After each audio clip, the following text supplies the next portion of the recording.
For real? Oh no.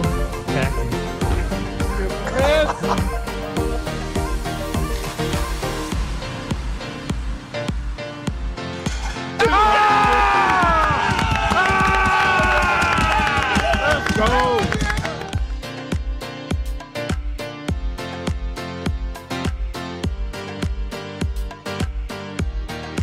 Boston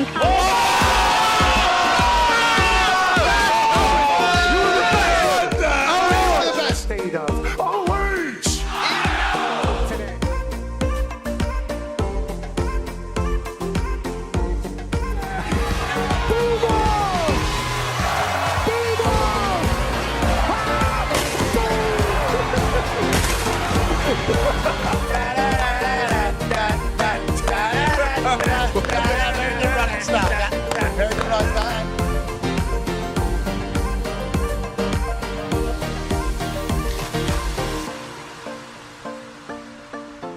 In Berkeley, California. You got it.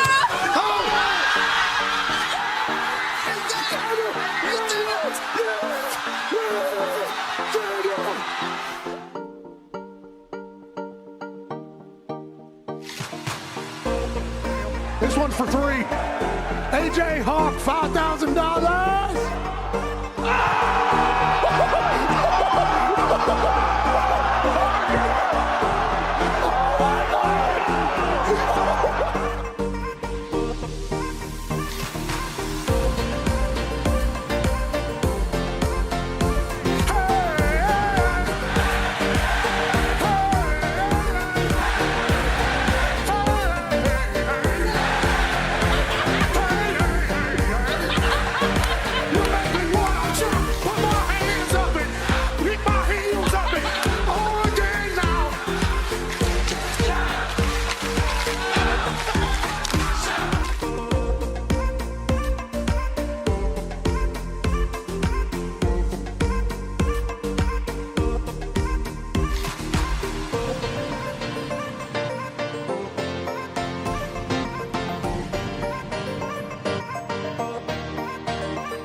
USA! USA! USA!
The following program is a collection of stooges talking about happenings in the sports world. It is meant to be comedic informative.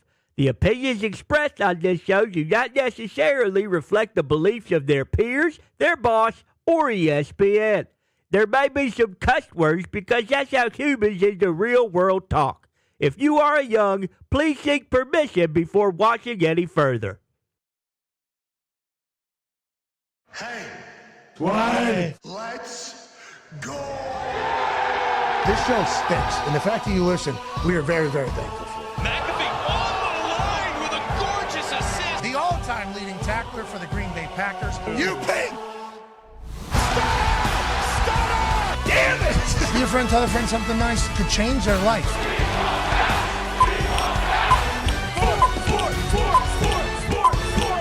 Hello, beautiful people. And welcome to our humble abode, the DraftKings Thunderdome. on the Let's Go Camping Tuesday, July 20th, 2026. This program begins now.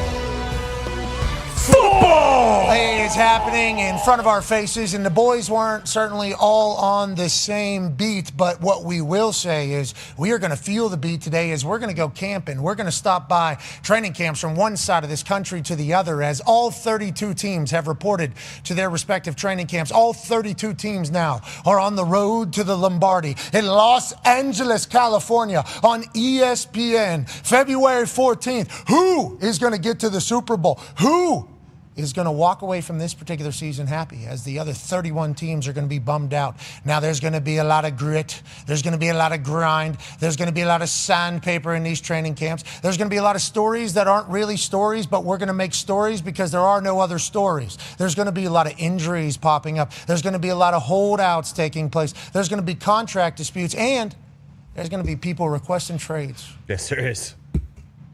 What? Big handsome moose. Why? Big legend, big stud, big Super Bowl champion for the Tampa Bay Buccaneers. Vita Vea has requested a trade away from the Bucs. He and Baker Mayfield obviously had contract conversations going into training camp. Who was going to get paid? How are they going to be able to handle it all? Who was going to get the money? And Vita Vea said, I'm done with it. Vita Vea said, get me out of here.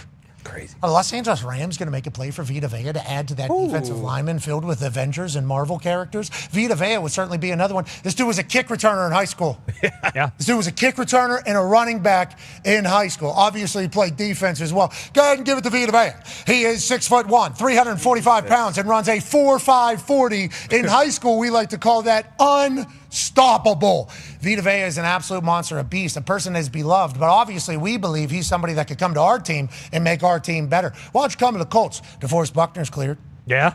Congrats. He's been out. Anytime he doesn't play for the Indianapolis Colts, we lose. DeForest Buckner back. Latu is obviously back. We bring in Vita Vea. All of a sudden, we're starting to sing in championship dances and jingles. Every team's thinking that. Yeah. What would the trade actually be for? He's 31 years old. A lot of people are going to hold that over his head. Obviously, a contract has to take place. So who will be able to match whatever Tampa Bay is looking for? We'll visit with Rick Stroud in about 5 minutes or so, as we're going to go camping around the NFL to get a little closer to the action. The Talks the Tables here at Boston. Oh, That's a compliment.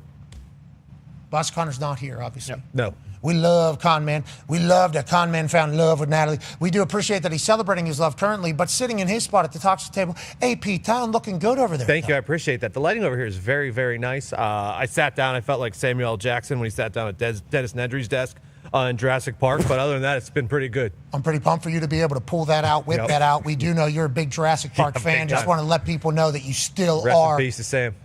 Rest in pieces, I think. I do believe. At Ty Schmidt, Green Bay Packers sweatshirt. Obviously, we'll be visiting with the Packers, Schneidman, as well as we go camping. But Vita Vea on the move. Obviously, Puka Nakua's showing up. Contract disputes still taking place. Some injuries are going to have to pop up here because there's physicals taking place. It's a great time for an NFL fan right now, as everybody's 0-0. Everybody's undefeated. Everybody's team potentially going to go on a run. But all eyes are on the Los Angeles Rams throughout the entirety of it. Yeah, but like you mentioned, you're saying, hey, Vita Vea, he'd look great in an Indianapolis Colts uniform. I mean, it was almost exactly a year ago today that the Packers traded for Micah Parsons. So, and they don't do that kind of stuff ever.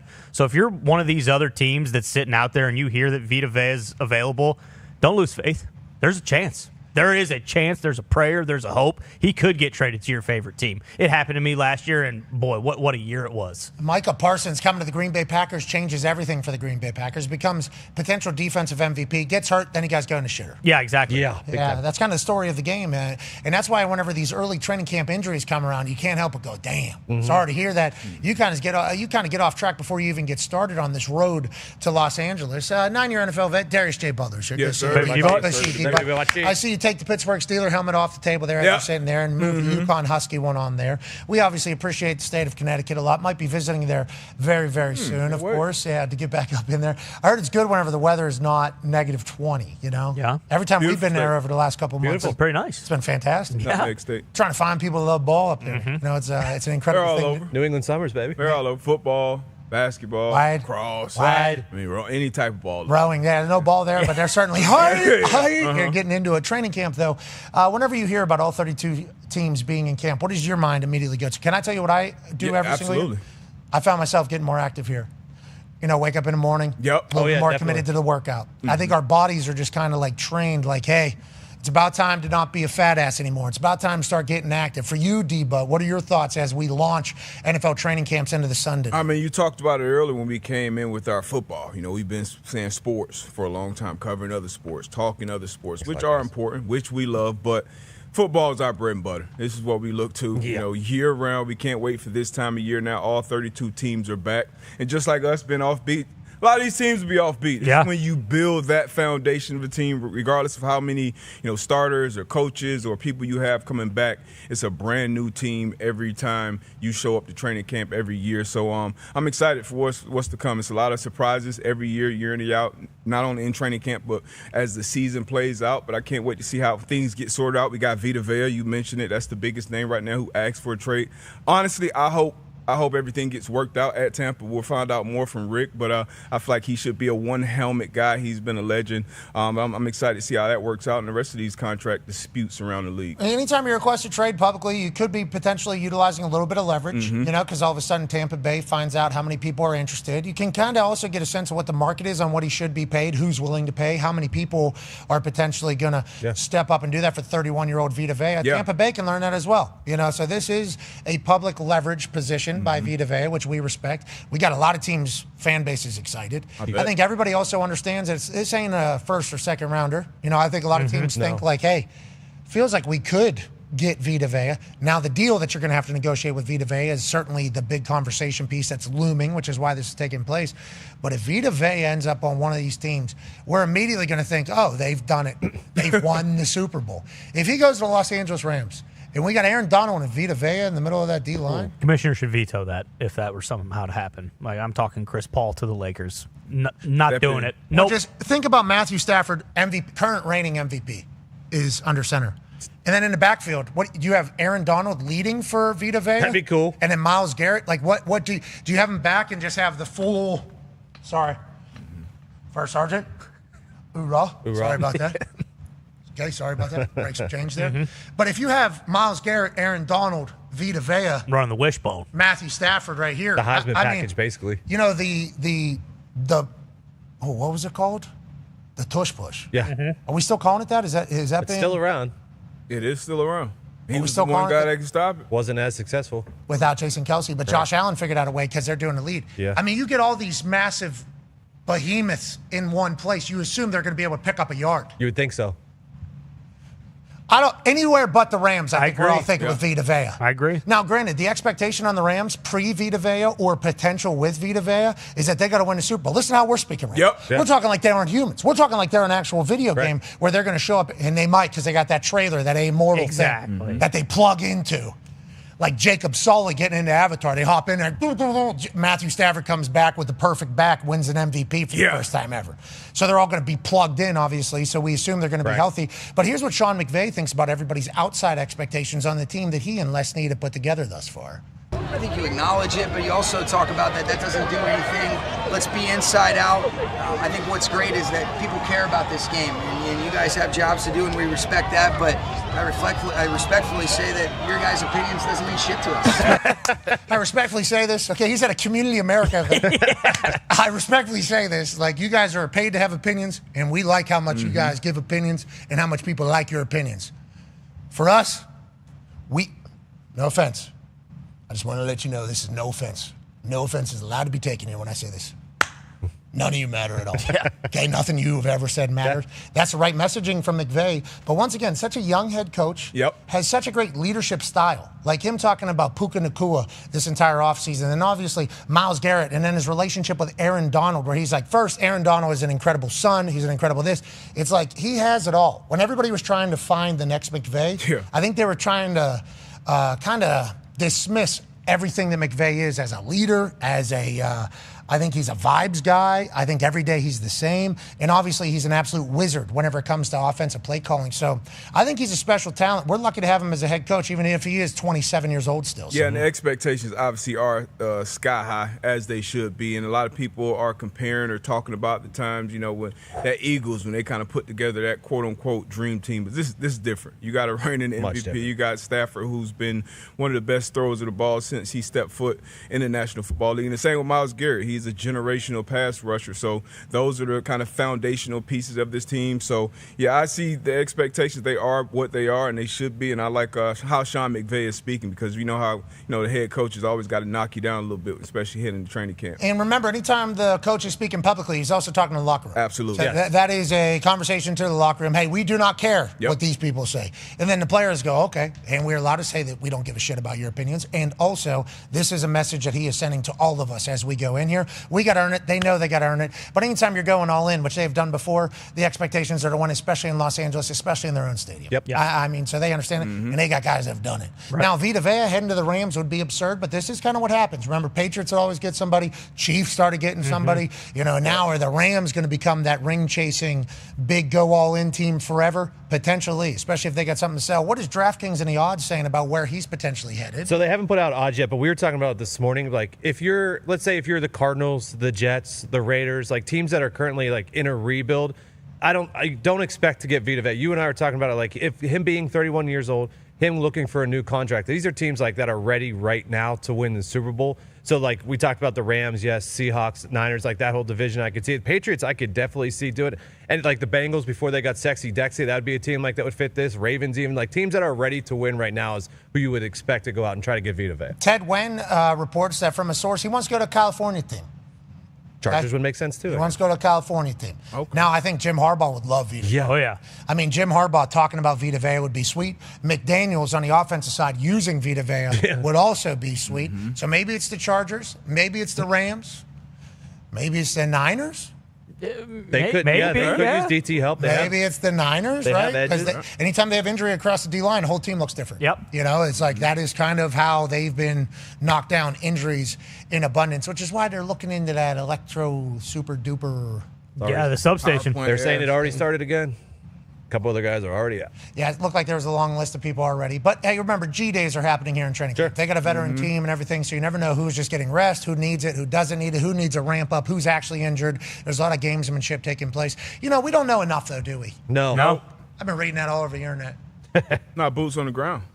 Well, that's kind of the problem, right? Yeah. It's hard because we're in Indianapolis, Indiana. Lucky to be here. Yeah. Thankful to be here. But we can't know everything happening everywhere. So that's why every once in a while we like to feel the beat. But in this particular case, let's go camping, shall we? Let's go camping. Camp on Awana, we hold you in our hearts. And when we think about you, it makes me want to fart. No, it's this thing came apart. That's exactly what I was going to say. You know it? No, You've but that's what I was seen going it. to You've say. Salute your shorts. You were a big fan. Salute your shorts. Right after What? Hey Arnold. Come on, you love donkey lips. Now you guys make shit up. Camp on Awana. All right, that's ain't it. All right, let's go camping. Okay, let's go It's camping. a movie or a TV show? TV show. It was good. Nickelodeon classic. Dude, it was good. It was a good show. You'd like Bobby Budnick. Hold on, we're already wasting. We don't have enough time. Ladies and gentlemen, Bucks beat reporter for the Tampa Bay Times, host of the Sports Day Tampa Bay podcast, players coach, co-wrote Players Coach with Tom Moore, obviously living legend, and a guy who's been covering the Tampa Bay Buccaneers for 100 years. Ladies and gentlemen, Rick Stroud. Yeah, baby, Rick. Stroud, good jawline. You look incredible heading into training camp. Feels like Vita Vea requesting a trade is huge news around the rest of the NFL. For you guys down boots on the ground who are with the team, did this come out of nowhere? How likely was this to take place? And what inevitably happens, you think, Rick? Yeah, no, I think it was a surprise. I mean, he was going to be a deal that might be a little harder to do just because he's 31 years old. He still has a year left on his contract, but he's underpaid, Pat, based on his production in the league. He's probably about 17th, and to get him in the top 10, you probably got to average about $25 million a year. But they didn't get close. And I got to be honest with you, man, it's one thing to say, I'm unhappy with my contract. Maybe I'm going to hold out or hold in. But this guy went straight to, I want to be traded. And that's a different situation, I think. And it's going to resonate inside that locker room, not in a positive way. Obviously, his teammates are going to be disappointed. This is a fundamental piece of this defense, of this franchise. He's done a lot of great things without much help at times. And for him to say he wants out, that's a big step. I don't know how it ends. We're still a ways to go. He's going to report to training camp, or has reported, from what I understand, so he won't be fined $50,000 a day. But I don't know if there's really any other talks scheduled. Don't know how far apart they were. But this is one that would impact the Bucs defense as much as any player right now that they could take off of it. Okay, obviously, huge name, huge story in Tampa Bay, across the rest of the league as well. Vita Vea, beloved, I believe, in the locker room as well, right? Is everybody that's come on that we've asked about Vita Vea, they love him. I think he shit talks everybody. I think everybody respects and appreciates him as well. Is this a new era? Because we just saw that you reported that Baker Mayfield was not able to get a deal done with the Tampa Bay Buccaneers, so they will halt negotiation in contract negotiations for the rest of the season. There was a timeline that Baker Mayfield's people put on. Don't want to go into camp worrying about this. So Vita Vea wants a trade. Baker's not able to get a deal done. Mike Evans is gone. Levante David is gone. Go ahead, Tone. Yeah, that you just talked about all four of those guys. All four of those guys are captains. Like Levante was a captain for 10-plus years. Mike Evans, another 10-plus year guy. And then Baker, you assume he will be there, but a captain, and then Vita, a captain. Like, what are the vibes going into camp this year? Are they down in the building, or is this just like a fan base internet thing where it seems like the vibes might be down a bit in Tampa? Well, I think anytime this happens, it's going to affect the culture of your locker room, right? Because you want to see players that produce get rewarded. Again, we don't have both sides of the story. We don't know what kind of money either of these players were seeking. In the case of Baker Mayfield, I would never bet against the guy that walked on at Texas Tech, walked on at Oklahoma, won the Heisman Trophy, was the first overall pick, took a $4 million make-it deal, and did what he's done here in Tampa Bay. I mean, he wants this to be his forever home, whether he stays here as a player or not. This community loves him. I think the team loves him.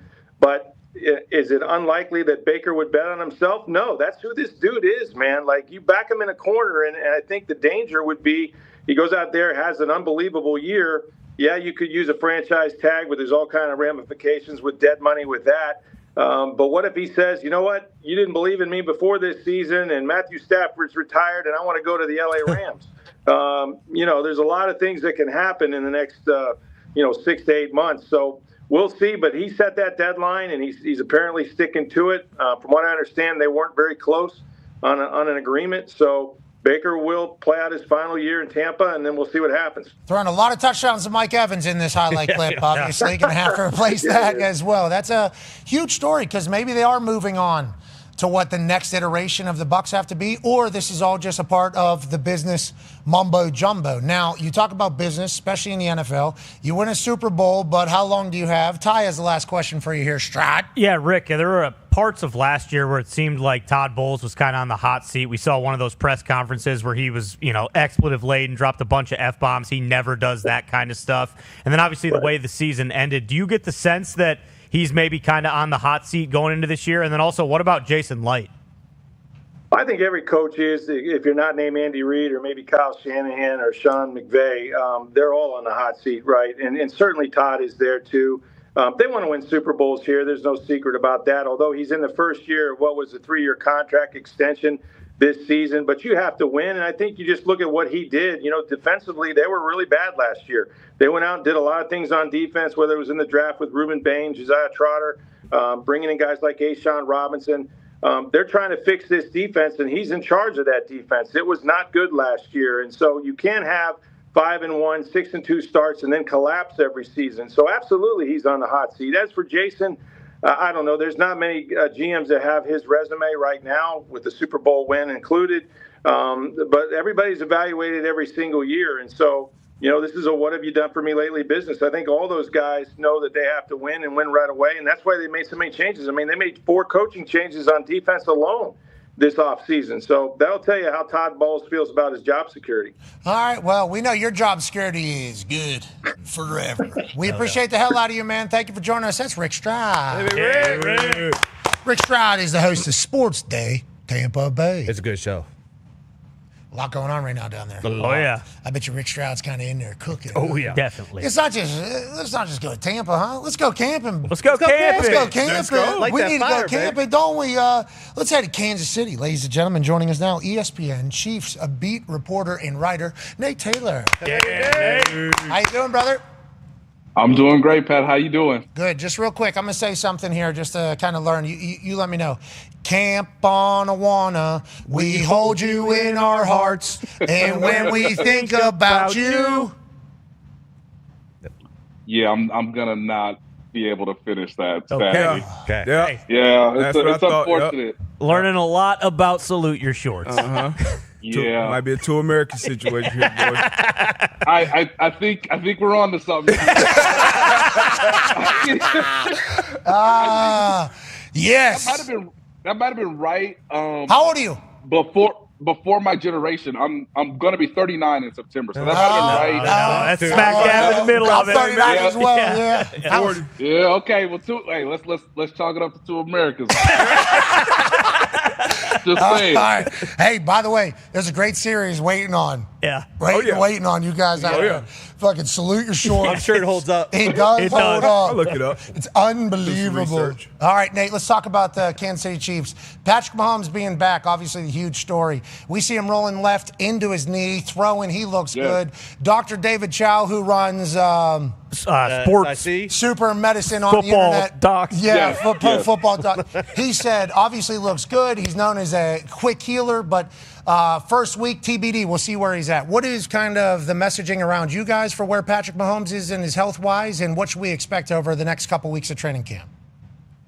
Yeah, Patrick Mahomes has looked as well as you could have hoped if you're the Kansas City Chiefs and their fans in these first couple days at training camp. Now, he practiced on Saturday, Sunday, took yesterday off as a veteran rest day, which has normally been the case. And obviously the full team will have its first practice tomorrow up in St. Joe at Missouri Western State University.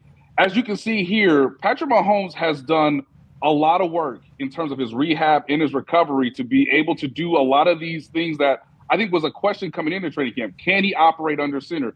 Can he move within the pocket? Was he even going to be cleared, Pat, to do 11-on-11 team drills, which was not the case earlier in the offseason? So as much as you can ask for Patrick Mahomes right now without the pads on, let's see how it goes over the course of this upcoming week. But this is a positive sign because this will be the first repetitions in the entire offseason and now entering training camp where we will have Rashee Rice. He'll have Xavier Worthy, Tyquan Thornton, obviously Travis Kelce and Kenneth Walker, their biggest offseason acquisition. So for everything that we've seen right now, he looks to be good. He looks to be in a good place mentally. I think that's something that people haven't maybe talked about enough, is that he's really energized by being back on the practice field, not being in the training room 24/7, 365.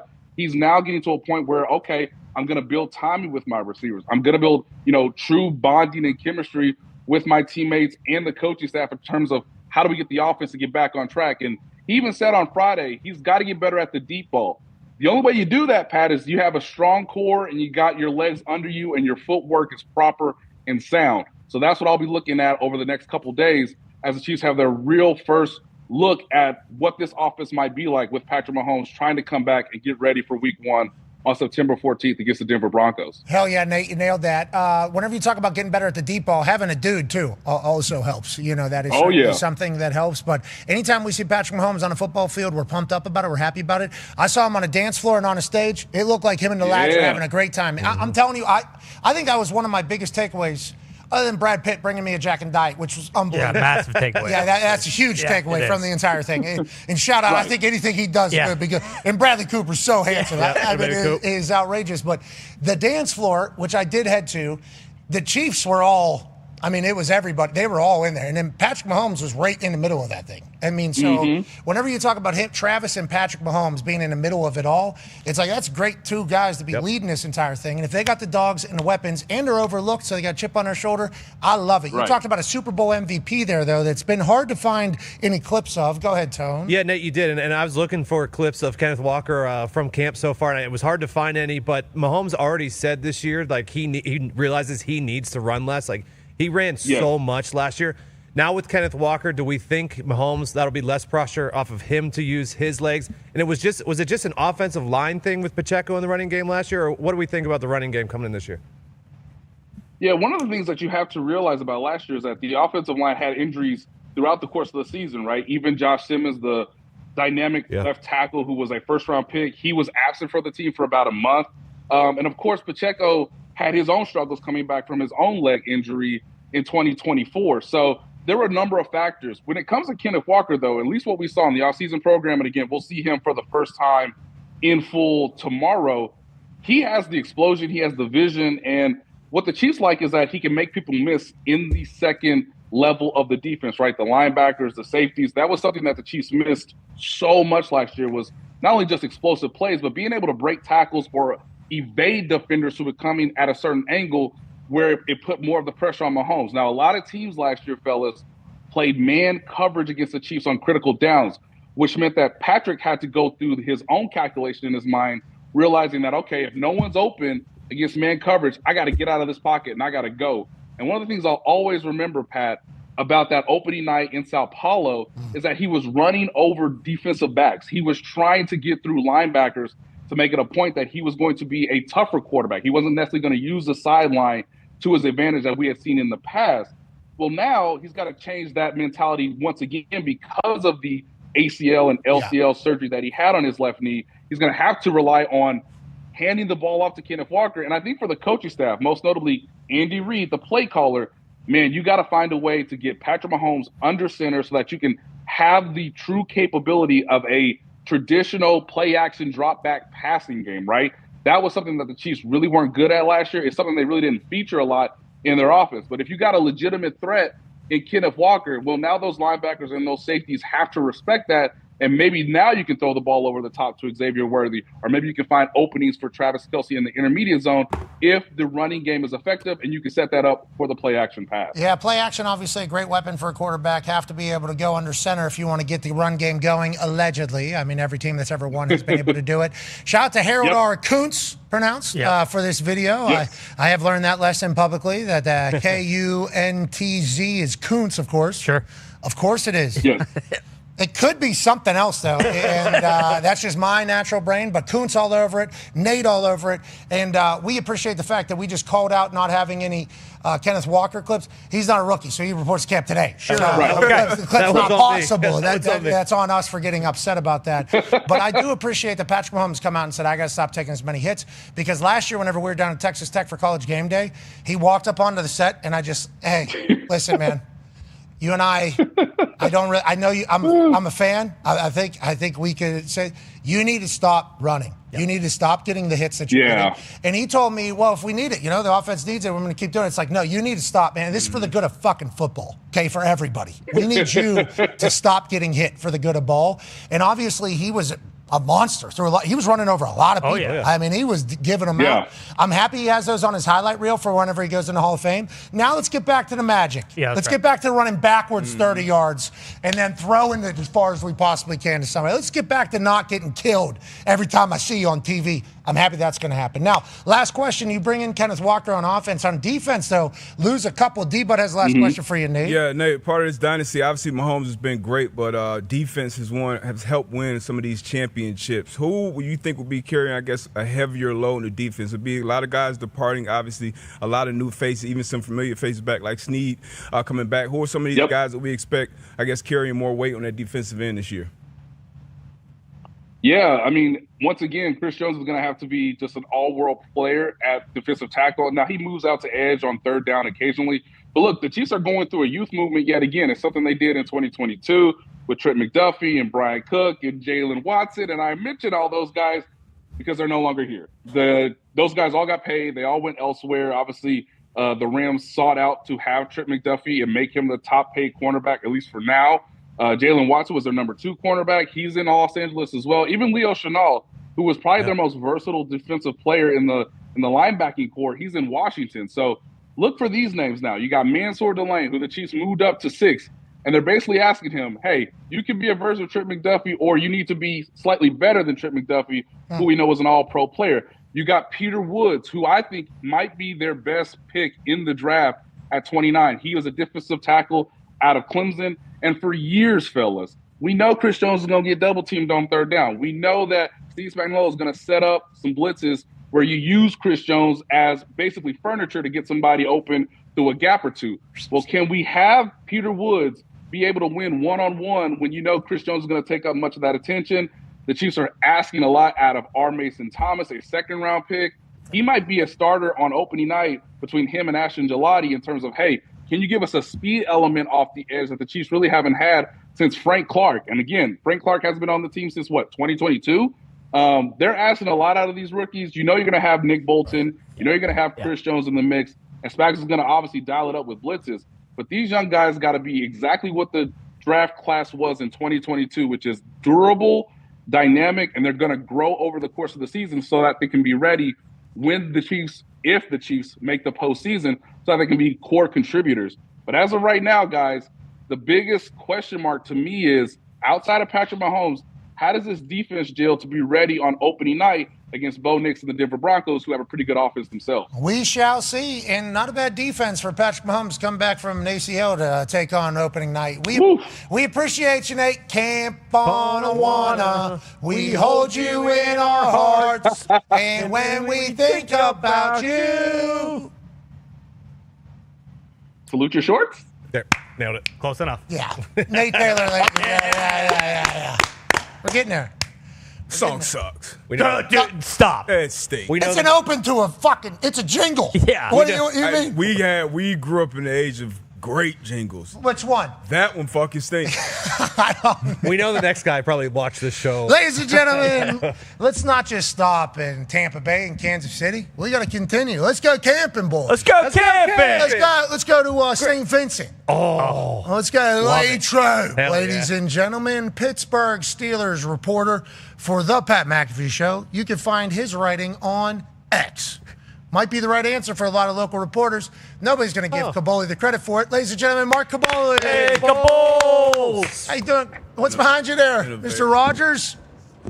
Rogers. And? I don't know. I'm in the Fred Rogers Center, and it seemed like a good place to set up camp here. So I'm guessing it was from one of his shows. I'm not quite sure. Okay, well, we appreciate you having no idea who the musician was that was there. I appreciate whatever I learned that day.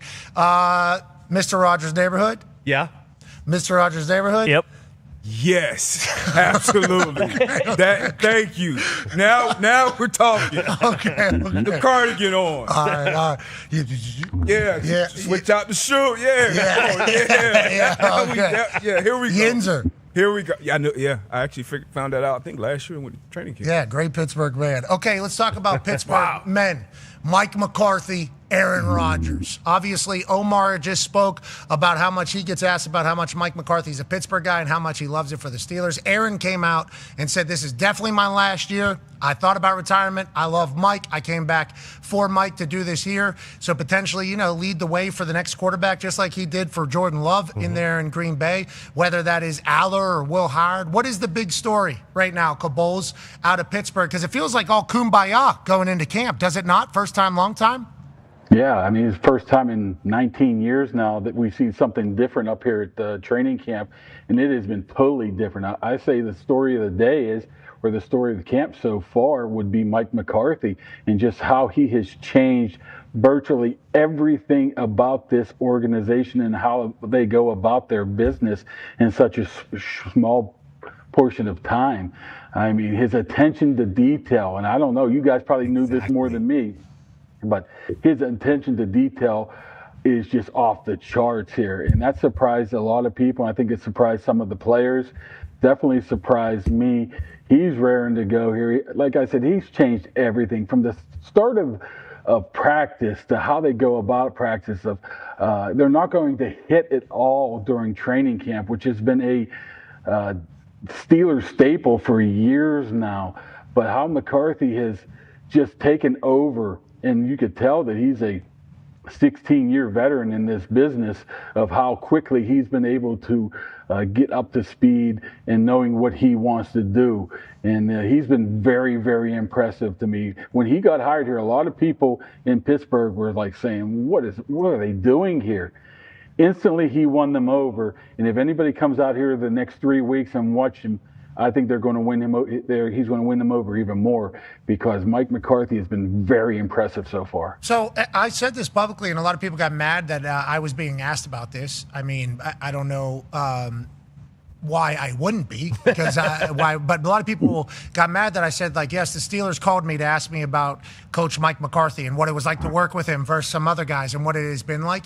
And my big takeaway was just how prepared Mike McCarthy was every single week whenever he showed up with a list of shit that he wanted to talk about every single week. He had ideas. He was calling, checking in. He was watching. It was like Mike McCarthy was fully invested in our show, but he also had like 10 other things. He was also coaching his daughter, I believe. They won a national championship, I think, out there. That's right. So it's like, like he's just a diligent planner. He's very intentional with everything he does.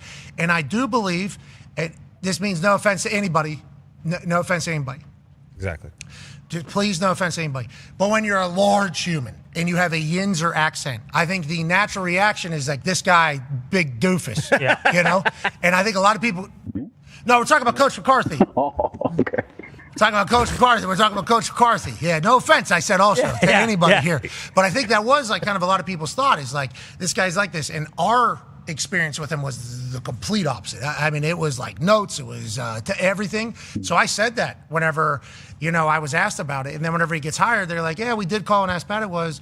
And I just thought it was very impressive what he did. He prepared more than any television person I've ever seen. Yeah. And it was like, if that's how he treats just like a once a week stop by with us, I couldn't imagine what he does with his actual career that he understands. And he wins games all the time. So it's like, can he figure it out in Pittsburgh? They've always had a good defense.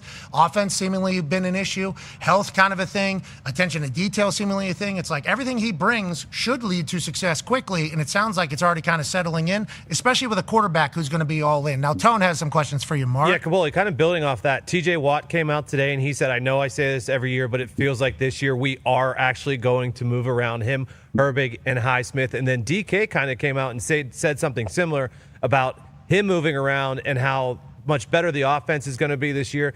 Like you talk about, like us as fans, how we can see it with Coach McCarthy. It feels like the players as well have already noticed what's going on with Coach McCarthy, and maybe it feels like they're excited for the change. Yeah, absolutely. That's what you've noticed right away. And it is something different. And I say different doesn't mean bad. Different just means obviously different. You can go about things many of different ways and be successful. And what it looks like is they are going to do things a little bit differently on offense and defense. And especially with defense, I mean, we've been screaming I say fans of the Steelers about moving around TJ Watt for years and years. He's pushed back on it, and he's admitted to pushing back on that the past couple of years. But he says he has no choice in that issue now. Patrick Graham, the new defensive coordinator, or requiring him and putting him in positions to move those guys inside, outside, all around. And if you don't know where TJ Watt's going to line up on every single play, it makes him a little bit more difficult to be able to double team him or slide somebody to that side and help out with that. So that should help out the defense tremendously. But this coaching staff is very, very deep, very, very accomplished. That should help out. But these guys do feel like it's just a breath of fresh air. That's nothing against Tomlin. I mean, Tomlin did what he wanted to do and how he did it, and it was successful for many, many years. But it just, at the end, may have seemed like it got stale a little bit. I didn't think it got stale, but once you see McCarthy coming in and bringing different types of feelings and different types of schemes and different types of things he wants to do, then you really notice, that maybe it did get a little bit stale there a little bit. So offensively, Aaron wants to go under center, which he didn't do much last year. Wants to play action, which he didn't do much last year. And they got a whole heck of a lot of weapons now on offense. And that wide receiver room's pretty deep. When you got guys like Metcalf, Pittman, rookie Jeremy Bernard, Roman Wilson, Rico Dowdle, Jalen Warren running the ball, Freiermuth, Washington. Why? Yeah, they are. It feels like the team is in a better position than it's ever been. I like that your ears are ready for training camp. They're kicking those AirPods out. I like you're still wired, too, because you don't want your brain to get fried. Yo-Yo Ma and Mr. Rogers looking over your shoulder there. So, obviously, three icons kind of on the screen. Yes, Yo-Yo Ma. Yeah. I remember now. Yeah, is that who that is? Mm-hmm. Yo-Yo Ma didn't play football, so Kaboli doesn't know who that is. Wake up, Mark. Okay. I have no idea who that is. The wired earbuds are... First of all, I don't think wireless have made it to Pittsburgh yet. And this is, if Aaron Rodgers wears them, they're good enough. Yeah, Aaron gifted it to everybody. I'll tell you what, Aaron wins a Super Bowl in Pittsburgh, and he said this is his final year, and he wins a Super Bowl. He has no idea what that city will do for him for the rest of his life, especially if McCarthy goes on to have all the ice cream he wants. Forever. And he is just house and ice cream. Yeah. And, I am a little bit worried because I saw Michael Pittman put a off-season photo dump on Instagram. Yeah. And then Ben Skoranek posted, I thought I was going to be in here. He wasn't. So is there a little bit of, they've been hanging out, but is there still, sometimes when you hang out, You don't become friends. It actually goes. Yeah, Pittman's going for the best friend title for Aaron. I think Benny Skull currently has it. Well, I just want to let you know, Benny Skull was very confused on why he was not in the dump. And I'm like, wait a minute, is there a little. Here it is. Not going to lie, I expected to be in this dump. It's like, yo, is everything okay over there? I almost commented underneath, is everything okay in Pittsburgh? Just, I would have loved to see the reaction immediately there. From my understanding, Benny Scully is the glue guy of all glue guys. Yeah. From my understanding, he is the guy that you want around everywhere. And we would say this, Pittman, guy would die on a field for you. Yeah.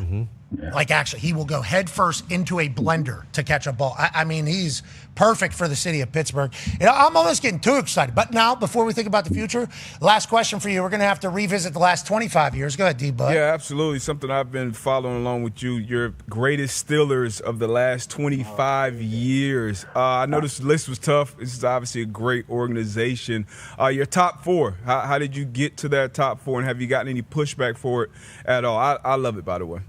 Well, the only pushback I got back was from Nick and Tone, questioning one of my lower picks there instead of leaving off Santonio Holmes. So I'm sorry about that, Santonio. Maybe I should have slid you in there somewhere as a tie. But no, I mean, those top 4 or 5 are really, really difficult. Not number one. We know Ben is the GOAT, right? Antonio Brown, I don't think people realize that 6-year span he had from, I believe, 13 to 18 and how dominant he was. And Troy's Troy, man. I mean, the guy made big play after big play.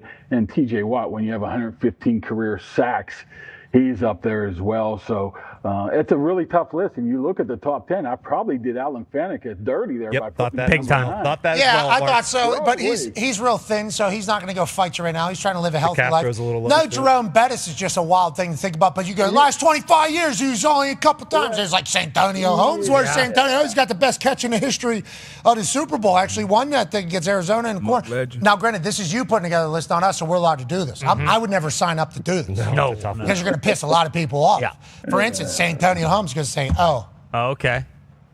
I said I had one gripe that Sant should have been in there, and I was like, who would I take off? And I would love Joe. I love Joe Hayden.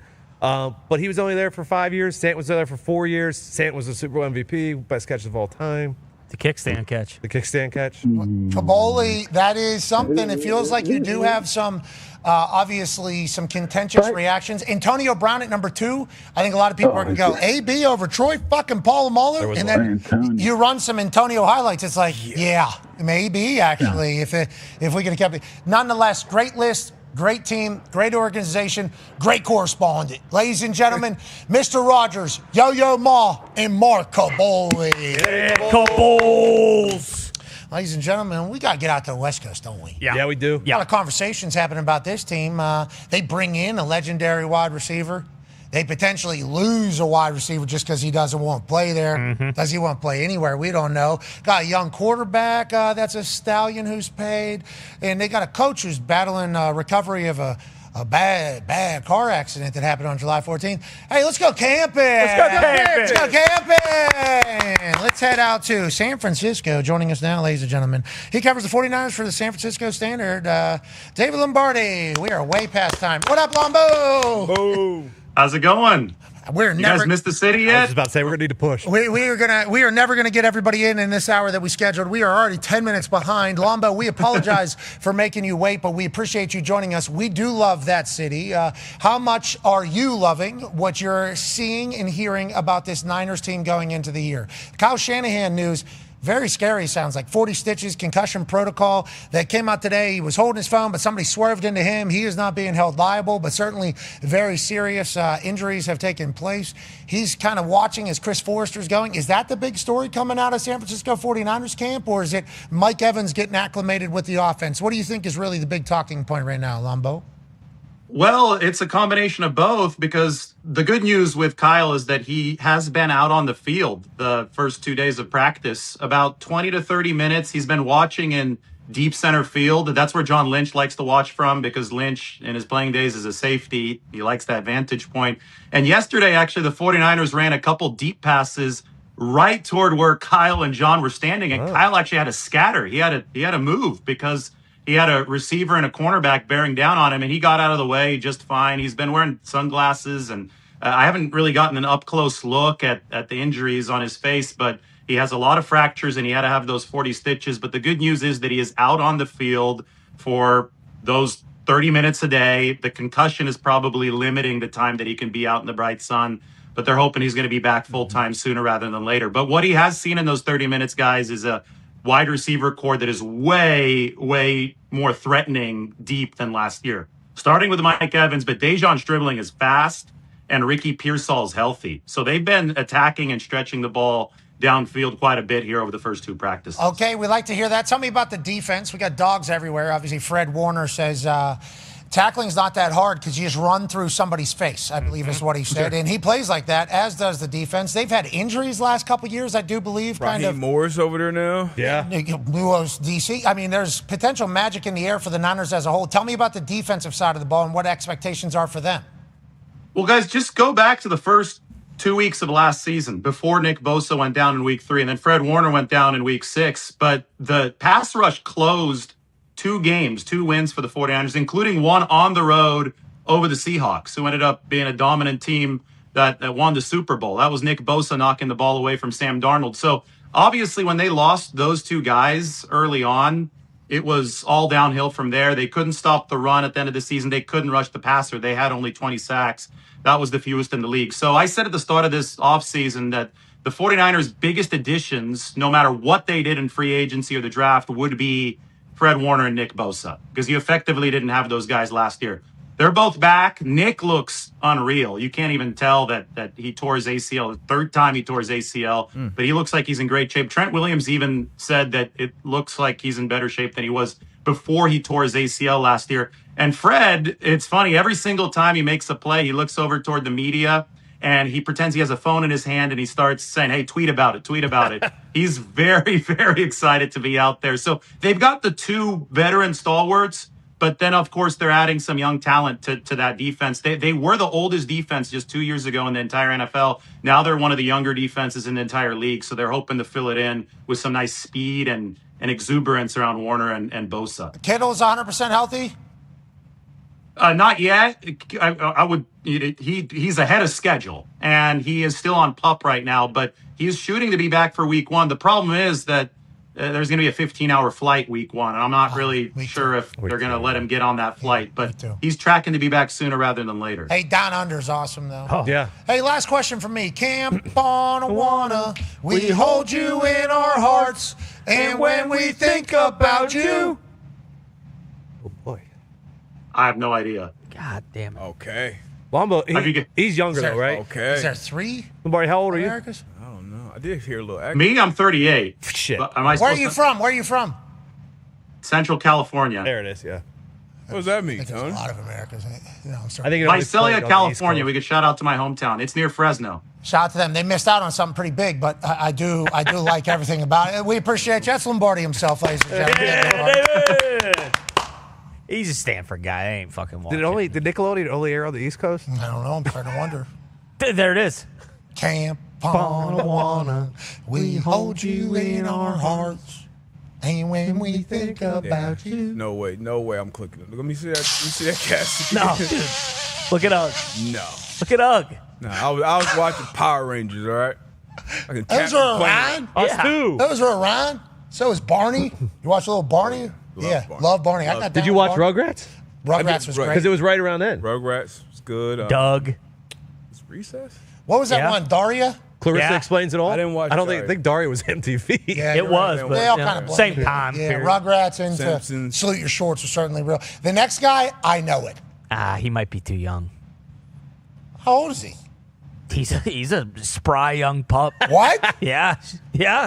Really? Oh yeah. With a wise soul. Yeah. Ladies and gentlemen. Well said. Joining us now from Green Bay is Let's Go Camping! Go camping! To a team that brought in $453 million in national revenue last year. Their books are public because they're publicly owned. We get to learn that. One of the most storied franchises in all of sports, covered by a man who writes for The Athletic, which is obviously headed by the New York Times. What an honor this is. Ladies and gentlemen, Matt Schneidman. Oh! Carly Lambeau's place. Holy wow. Schneid. That's incredible. How you doing, Schneids? I'm good. How are you guys? Always a pleasure to be on. The honor's ours. Camp on Awana. We hold you in our hearts. Knew it. I got no clue. I've never heard of that show. Too young. This is unbelievable. How old are you? I mean, I'm 31, so I'm not that young. Yeah, that's a little. That's too young. I'd never heard of it. I'm 31 as well. He's more of like the cat dog, Hey Arnold era. Oh, one of those types. I know those. See? Yep. Yeah, you a big anime guy too? Big. Those were good. I know those too. Hold on. Do not even start questioning salute Next, your you sources' probably didn't watch. quality. You didn't watch Dude Ranch either. Hey, dude. I did not. Let's move along, please. We got to talk about the Green Bay Packers. Sorry. What's the story over there? Policies. He's moving all in. We got a different vibe on the squad because we know that we're trying to win a Super Bowl at all costs. Or what is the thoughts over there with Green Bay? Micah, all the way back. How do we feel about what the Packers are going into this 2026 season, Mr. Schneidman? Yeah, I think there are three big storylines, and let me know if the wind is a little too much right here. Now you're doing great. Micah's recovery. He's starting camp on the PUP list. He's probably going to miss the first month and a half of the season. The Packers have a strict 9-month no football rule after ACL tears. And Micah's wasn't even a clean ACL tear. He had a meniscus injury too, so he had to get that repaired. So the earliest we'll see him on the field, even on the practice field, is September 30th. That would be 9 months and 1 day after his surgery. That would be the start of the week of practice before their Week 4 game against the Buccaneers. If we think he needs a couple weeks to get ramped up, he's probably going to return Week 6 here at Lambeau, Sunday Night Football against who? The Dallas Cowboys. Yeah. Hell yeah. Yeah. We like that. The script makers are going to be pumped whenever they see that that's possible. The strict no field policy by Green Bay for 9 months. I'm just learning of that right now. Yeah, I like that. Yeah, thank you for introducing us to that. Even if they spend the most amount of money they've ever spent on a player, they're sticking to their policy, which I think is kind of policies. Yeah, it's policy, which I could certainly respect. Let's go to the offensive side a little bit. Jordan Love taking another step. What do we expect? Loses Dobbs, obviously. That's a big deal. Pay another wide receiver. What should we expect from the offense, Schneids? Yeah, I think they have, three clear-cut wide receivers right now. In the past, the story's always been, all right, they have probably 5 or 6 number 2, number 3 wide receivers, but they let Romeo Doubs walk to the Patriots. They trade Dontavian Wicks to the Eagles. Now it's Christian Watson, Jaden Reed, and Matthew Golden. There's really nobody else that they're going to strongly feature. So there are also 2 other big question marks on the offense, and that's Tucker Kraft. He tore his ACL in Week 9 last year. He's starting camp on the PUP list, but he told us a couple weeks ago that he expects to play Week 1 in Minnesota. So that's good news because at the time he got injured last year, you could have made the case that he was a top 2, top 3 tight end in the NFL.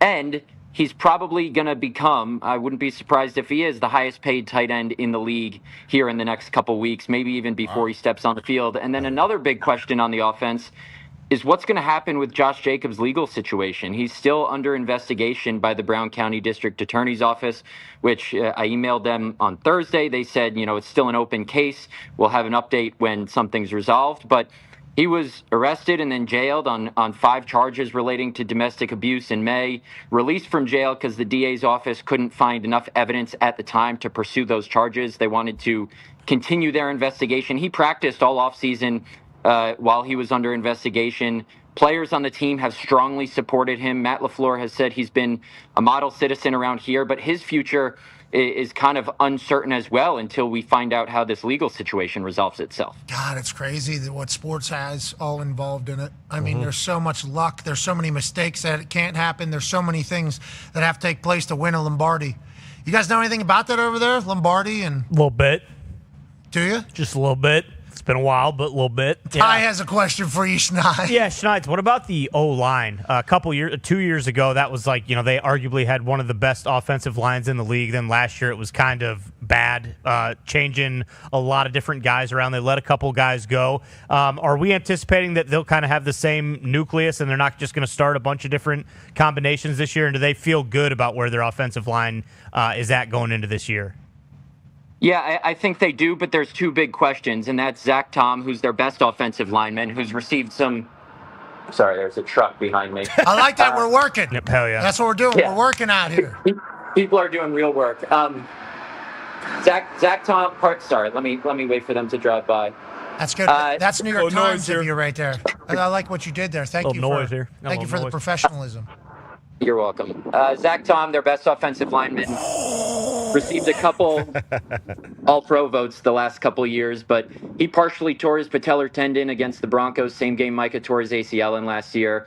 He's ready to go for training camp. He's not on PUP, but he was kind of banged up all last year after getting a huge extension. And then Jordan Morgan, he was their first-round pick in 2024, played left tackle at Arizona, but he has played everywhere else on the offensive line besides left tackle in meaningful games here in the NFL. He's their starting left tackle this year. He's finally getting the chance to play the position he wants to play. We don't know if he's any good on Jordan Love's blind side. So that's going to be a massive question mark. Is can a recent first-round pick succeed at left tackle? And is Zach Tom healthy after off-season surgery? If those two things check out, I think all systems are go for this offense. Can't wait to watch LaFleur with another year. I like how aggressive they've been under policy. Are the Packers going to win the whole damn thing again? Maybe. Ty was a believer last year for 6, 7, 8 weeks. I forget how long the run was. Up until Micah got hurt. You like Jonathan Gannon? You know, Halfley's down in I got fire in my gut right now, so that should tell you all you need to know. That does. I don't know.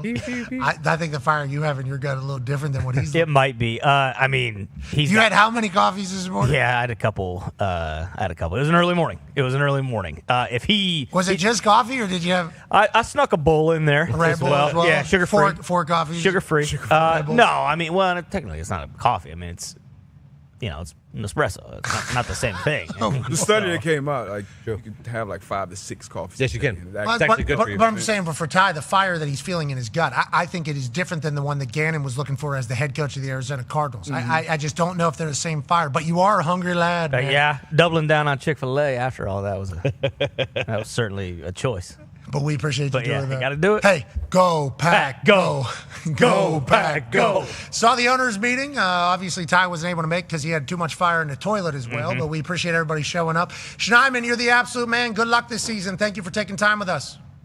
Thanks, fellas. Always a pleasure. Hey, tell your mom we said hello. Do you have the? How's the tat? Does it still look good, or are we covering it up for camp? Oh, it's good. It's here. Sick, bro. Oh my gosh, dude. All right, ladies and gentlemen, it's Matt Schneidman. Schneid's, baby. Schneid's. Hell yeah, Schneid's. No Camp on Awana there from him, man. Yeah. Are we over? Yes. I didn't know we knew the ball. No, Caboli wouldn't know. Yeah, I think.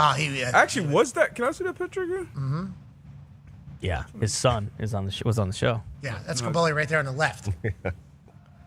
All right. Ladies and gentlemen, let's wrap this up, shall we? Hey, let's go camping. Let's go camping. Let's go camping. Cowboys reporter for NFL Network, also the host of Relief Pitcher on 105.3. The Fan. Ladies and gentlemen, might be frozen, Jane Slater. Hey. Thank you for joining us, Jane. How you doing? Doing good, guys. You can smell the football in the air. Oh, you certainly can. We could feel it like last week. Then we had some torrential downpour. But now that everybody's at camp, it's obviously exciting. Tell us about the Dallas Cowboys. Shoddy with another year as the head coach and running the offense. New DC. Dak Prescott going to have the best year of his life. What is kind of the conversation around the Dallas Cowboys, who I think should be winning the NFC East? Wow. Okay. The conversation is it's too quiet around here for us. George Pickens, I was told, showed up to the bus early, got on the plane. He was ready to roll, so no holdout. I had already talked to him during minicamp and OTAs. I said, so you're not going to pull up with, we saw this last year. Micah Parsons showed up, and then he had a back situation. Not going to happen. In fact, they did the physicals this morning, and every single guy that they were working off to the side during OTAs or minicamp, they're sort of slow playing, they're all ready to go. Wow. So normally we open up the presser at 11 o'clock and we sort of do a roll call. Who's going to be available? Every single one of them. And I've covered this team 14 years now. I can't remember a year like that, guys. So cautiously optimistic. This is a drama-free camp, but we know better covering this beat. I was about to say that. On that note, we have a question about an actor, a mogul, a oil conglomerate, a natural gas honey hole finder. Go ahead, D-Butt. Yeah, Jen, you've been covering for 14 years, and we watch football, so we've been forced to hear about the Cowboys and a lot of Jerry Jones, but haven't heard much from him this offseason. What do you know about that? Has that been intentional, him being kind of behind the scenes? Like, what you have any more on that? Well, he's been to the World Cup, and he's been on his Eugenia, the boat out in the Mediterranean. But, look, they handled the George Pickens thing early. A lot of people thought this was going to be an issue, but George told us at camp, they came to him in good faith. They said, look, we're going to offer you the tag. There's not going to be a trade. We're not going to be talking about an extension. I think that sort of put things to bed. And I think the other thing that stood out to me this offseason, guys, was not that they gave Shotty the reins, but they've empowered him with going and finding a guy like Christian Parker, who was in his notebook. They brought him in here first year as a DC. And then when you look at this roster, they addressed all those issues in the offseason. Guys that were leaders in this locker room that were sort of out of place, out of position with Christian Parker's vision for this scheme. They moved on for them. They got trade value. So there's going to be a lot of new faces here. But I think at some point you have to say the definition of insanity is doing the same things over and over and getting the same results. This year, at least for their part, you're not getting front office changes, boys, but you're at least getting the process looks a little different than years past. Jerry's handling business while he's just setting sail on the Eugenia, $235 million boat right there. Remember, he did do a draft selection from this particular boat during COVID. And I like that Jerry's on that boat going, this ain't bad, is it? We don't have chaos happening everywhere. Maybe we'll win another Super Bowl out here. And I appreciate the fact that Jerry Jones has done things his way. And I appreciate that he's handed it off to his family. I appreciate the fact that he's letting Shotty kind of do his thing. We got a chance to be with Shotty for a bit. Yeah. I'll tell you what, last man standing there. That showed me a lot. He was with us. There wasn't a lot of people that were, I respect Shotty. I like Shotty. Right. Feels like he's always been a player's coach. He always gets it. And I think the Dallas Cowboys love him. So I'm pumped to see if they're able to accomplish something that they haven't been able to do for a long-ass time. Tone has last question for you here, Jane. Yeah, Jane, we talked about the new DC, Christian Parker, and then obviously, Rayshon Gary will be there. Quinnen Williams, those will be new faces there. But I wanted to talk about the first-round draft pick, Caleb Downs. How excited were the Cowboys that he fell to them at number, I think it was 12? And then how excited are they to get him in camp and use him? They love the guy. And if you look at some of these behind the scenes, because I know you're a big Cowboys fan, you can just look at how Christian Parker really drills down on the mechanics. And you don't need to do much of that. I talked to his father who played for the Giants. And he said when he was 4 years old, his brother obviously plays for the Colts. You guys know that. And while he would be at, Pee-wee, Pop Warner, whatever you guys want to call it, he would be off to the side running his own drills. And during media day, they went looking for Caleb. And he was in the film room already. And so I think they're going to get really creative with how they use him. You're going to see him in the nickel spot a lot. But I really think they need to figure out what they're doing with this cornerback rotation. A lot of people are talking about the Mike linebacker. But if you look at some of the personnel that they were very deliberate about bringing here to Dallas, you can have some variations. And then there's been some talk, maybe they think outside the box. And you've got Jalen Thompson, who wears that green dot as a safety. So I think that's what's going to be interesting to see here in practice. Obviously, with defense, and offense, you don't get to see too many of the things, but I think what's going to really stand out for you is they've got those two practices against the Rams, and they've got one against the Saints. And in this case, the Rams have come here like 4 years in a row. They're going down there. So then we'll start seeing a little bit more of a better perspective of what we can expect. There's too many names on this roster to tell you what we expect. Are the Cowboys going to win it all this year? Maybe. Thank you, Cowboy Tone, for your support. Thank you, Jane, for everything. We appreciate the hell out of you. We'll see you down the road. That's Jane Slater.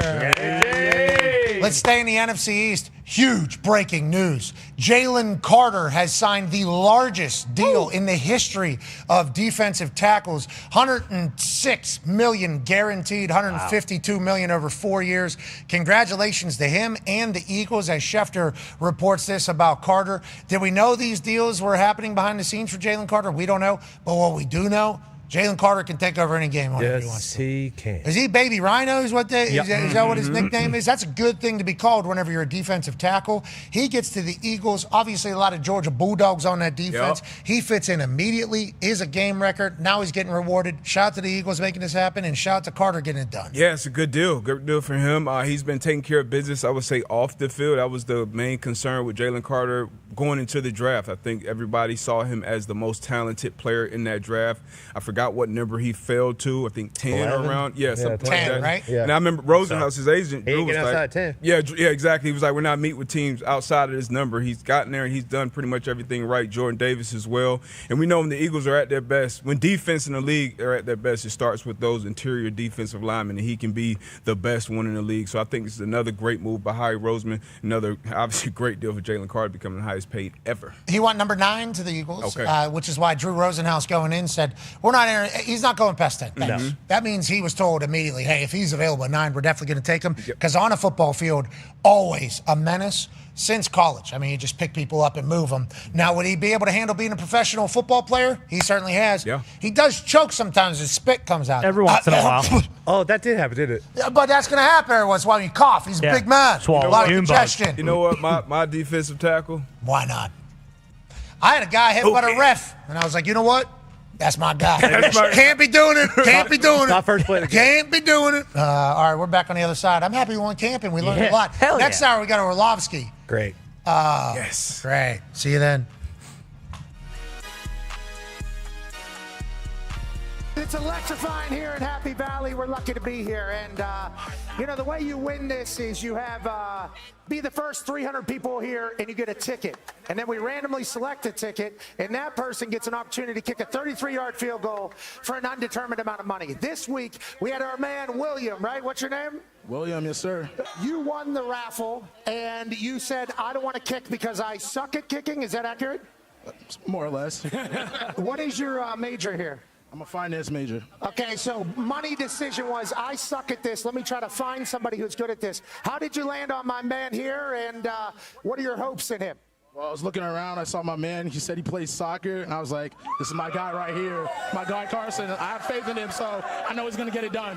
All right, you're Carson, right? You played high school soccer. Is that accurate? I did play high school soccer. Where are you from? I'm from Hanover, Pennsylvania. Okay, you're a Pennsylvania guy. Have you ever kicked a ball before? Other than not football, soccer. Okay. Well, hopefully you're terrible at this. It's $100,000. Are you guys splitting that 50-50? Yes, sir. Okay. So we'll make it $300,000. $150,000 for both of you. Okay. You only get one kick, though. You've gamed the ticket game, which I appreciate and respect. It's up to $300,000. $150,000 for both of you. Only one kick, though, Herbie. We're not doing anything. I don't care how many Staters chant for another kick.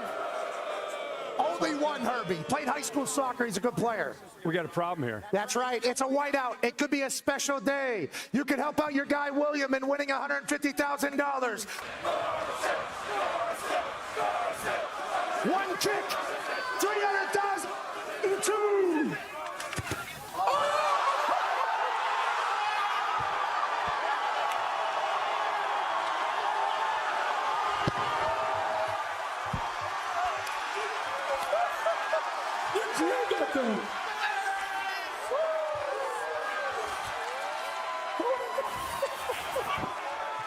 You're a good man. This minute, Carson, congratulations. You crushed that. William, way to go. It has been an expensive year out here at the field goal kick. Carson, I'm proud of you, buddy. 300,000, 150 to you, 150 to you. Good finance decisions were made. And the first top six whiteout has a magical vibe and an expensive one. Roar! Roar! Roar! Thank you. Goodbye. Thank you. I think that might, maybe they should have turned that around and said thank you to Pat. The following program is a collection of stooges talking about happenings in the sports world. It is meant to be comedic informative. The opinions expressed on this show do not necessarily reflect the beliefs of their peers, their boss, or ESPN. There may be some cuss words because that's how humans in the real world talk. If you are young, please seek permission before watching any further. Hey. Why? Let's go.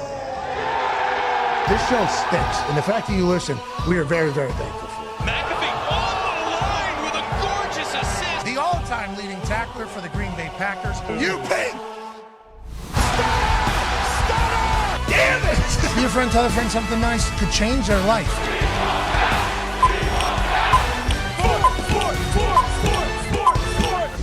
Hello, beautiful people, and welcome back to our humble abode, the DraftKings Thunderdome, on this Let's Go Camping Tuesday, July 20th, 2026. Hour 2 of the program begins now. Football! Football is obviously carrying the day. We just want camping. I feel like we really learned a lot about a lot of different teams and a lot of different storylines. We'll continue to try to do that as much as possible as we celebrate the hell out of sport and the NFL being all the way back. All 32 teams are in their training camps today. All physicals are taking place. All contractual negotiations are either putting a spotlight on them or halting altogether. Injuries are popping up, and now reality settles in for who's really going to be able to win a Super Bowl, like the Indianapolis Colts, and who's not going to be able to win a Super Bowl, like Miami Dolphins. That's rude. Yeah, I think you could. No, throw I it just in saw there. him look at you. So. Yeah, well, I was looking around. I was trying to figure out who I was going to hit. And it's like Toxic Table, Can't do AP it. Tone, Anti-Schmidt. Pittsburgh Steelers feel like they're trying to go on a run. Green Bay Packers obviously should be in conversation late in the season. 9-year NFL vet Darius J. Butler, he's got 4 teams. He does. Okay, so a couple of those teams are going to go on a run. But nonetheless, every team thinks that they can win. Every team feels that they can get to the big one. Every team thinks that this could be the year that not only their coaching legacy, their player legacy, their franchise legacy, everything changes for them. Even the plus 50,000 Arizona Cardinals. They just paid a quarterback $15 million. Now, that is nowhere near what starting quarterback money is supposed to be. And their fans got mad that they paid that to the quarterback. They, in that building, are trying to find faith and belief that they can win the entire thing this year. Yep. Joe Thomas told us once, whenever we were talking to him, he played on the Cleveland Browns. There was 1 year there, 2 years maybe. They were 0-16. He said every year he came out of training camp thinking they were going to win a Super Bowl. And it's like us watching from outside in go, Joe, you're never going to win. You didn't win a game a couple times. I mean, you weren't ever going to win a Super Bowl. But in these training camps, the mindset has to become that we can go win every single game. Got to be. The NFL's parity is so close. The fraction between a win and a loss is so damn small. It's like any of these teams piece it together, they could potentially go. Got to have a quarterback, though. That'll always be the storyline. Joining us now from an attic in Ohio is a man who's a college football national champion, Super Bowl champion, Ryder Cup winner, and he's in WWE 2K. And you might see him this weekend at SummerSlam in Minnesota. 2-night affair. Ladies and gentlemen, AJ Hawk. Yeah, you never know. You might see me out there. Maybe me and the mic might be running in at some point. Oh, AJ Hawk and the mic, 2 Ohio kids coming out. Maybe you guys get in between Obafemi and Brock Lesnar. I wouldn't want to do that. I wouldn't do that. Brock locked Oba in a cage last night as they walked around. That's crazy. It was crazy. Yeah. Did you see what Roman and Seth Rollins got into last night? Big time, I did.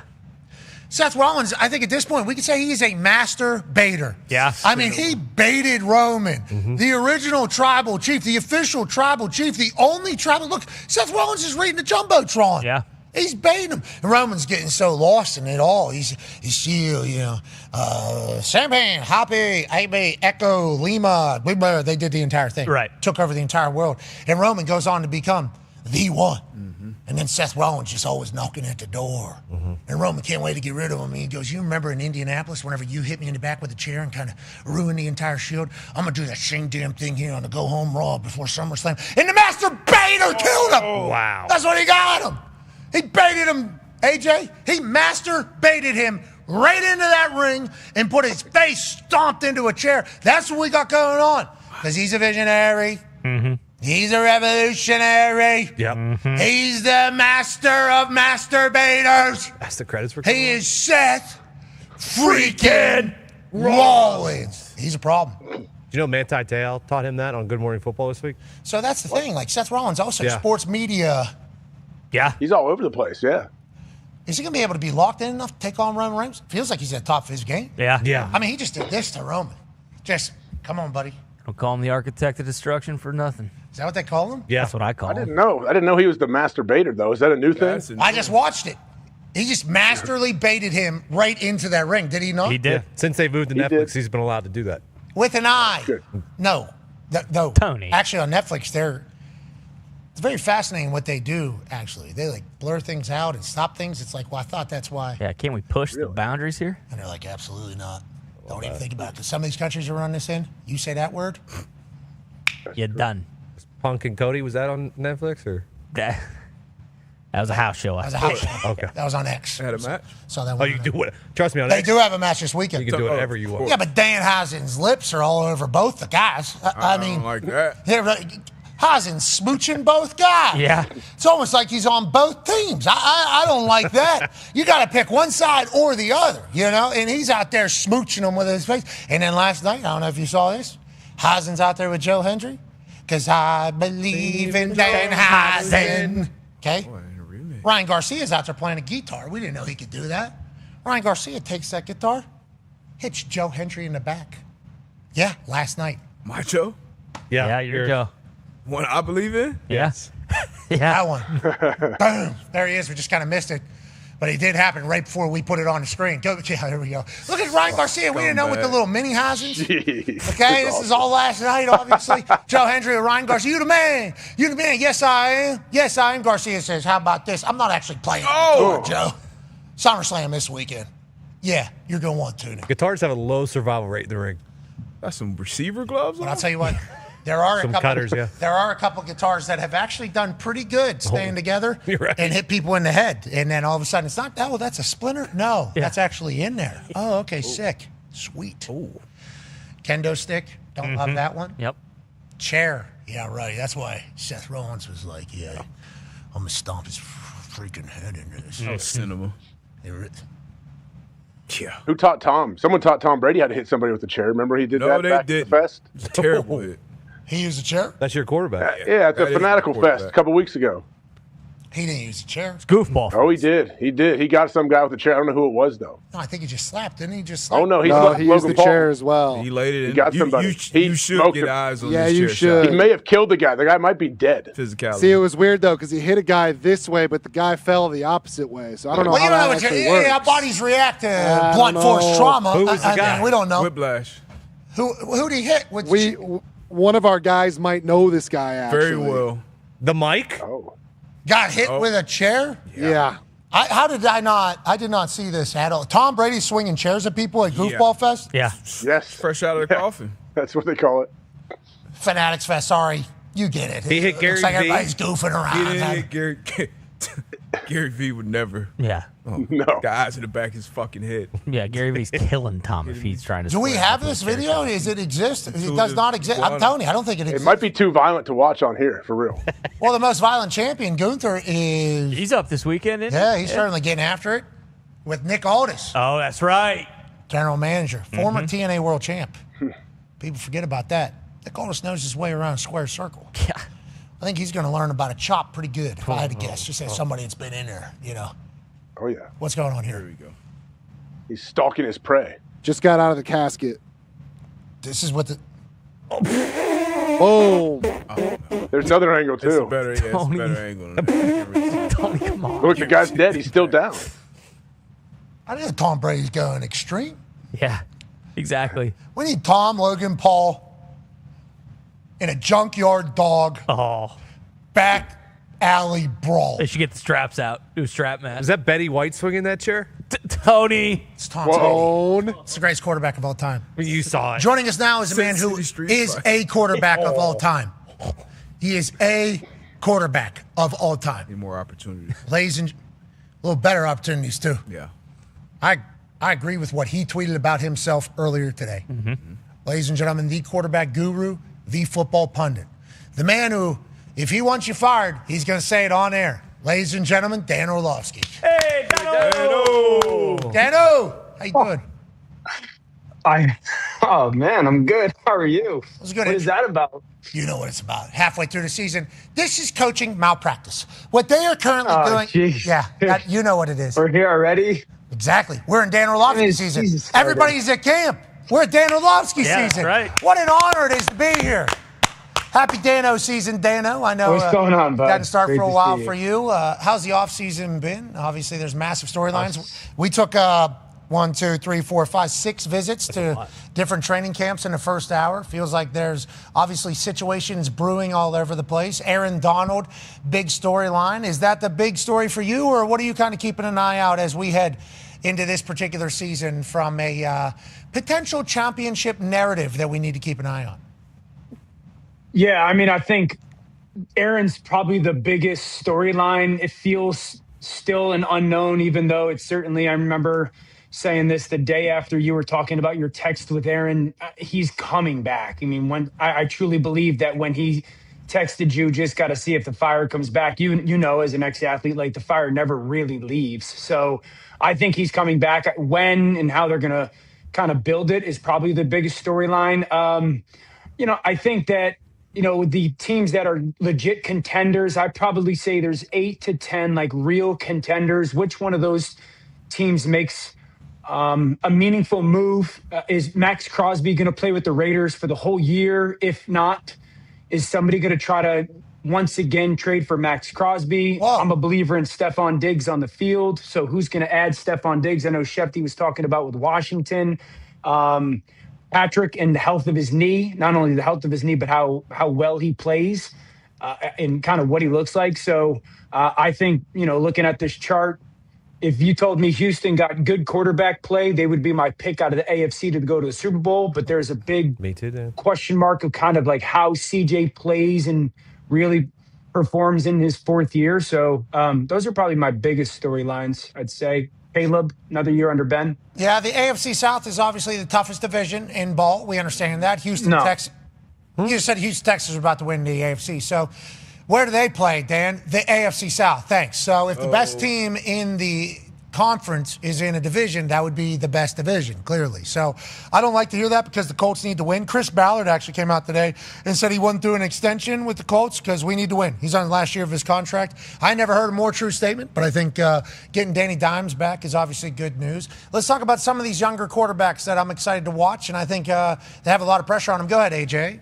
Yeah, Danner, what about Drake May, obviously, with New England? We know he was MVP candidate, almost won that thing last year. He brings in A.J. Brown now, another huge weapon. I guess, what are you looking for from this Patriots offense, and you think they can even take another step? We know their defense is going to be legit, but what do you think of Drake May? Massive fan. He was a superstar last year. I think that the question marks with New England are, one, who replaces the production of Stephon Diggs in – like the meaningful snaps or situational football moments, red zone, third downs in the middle of the field.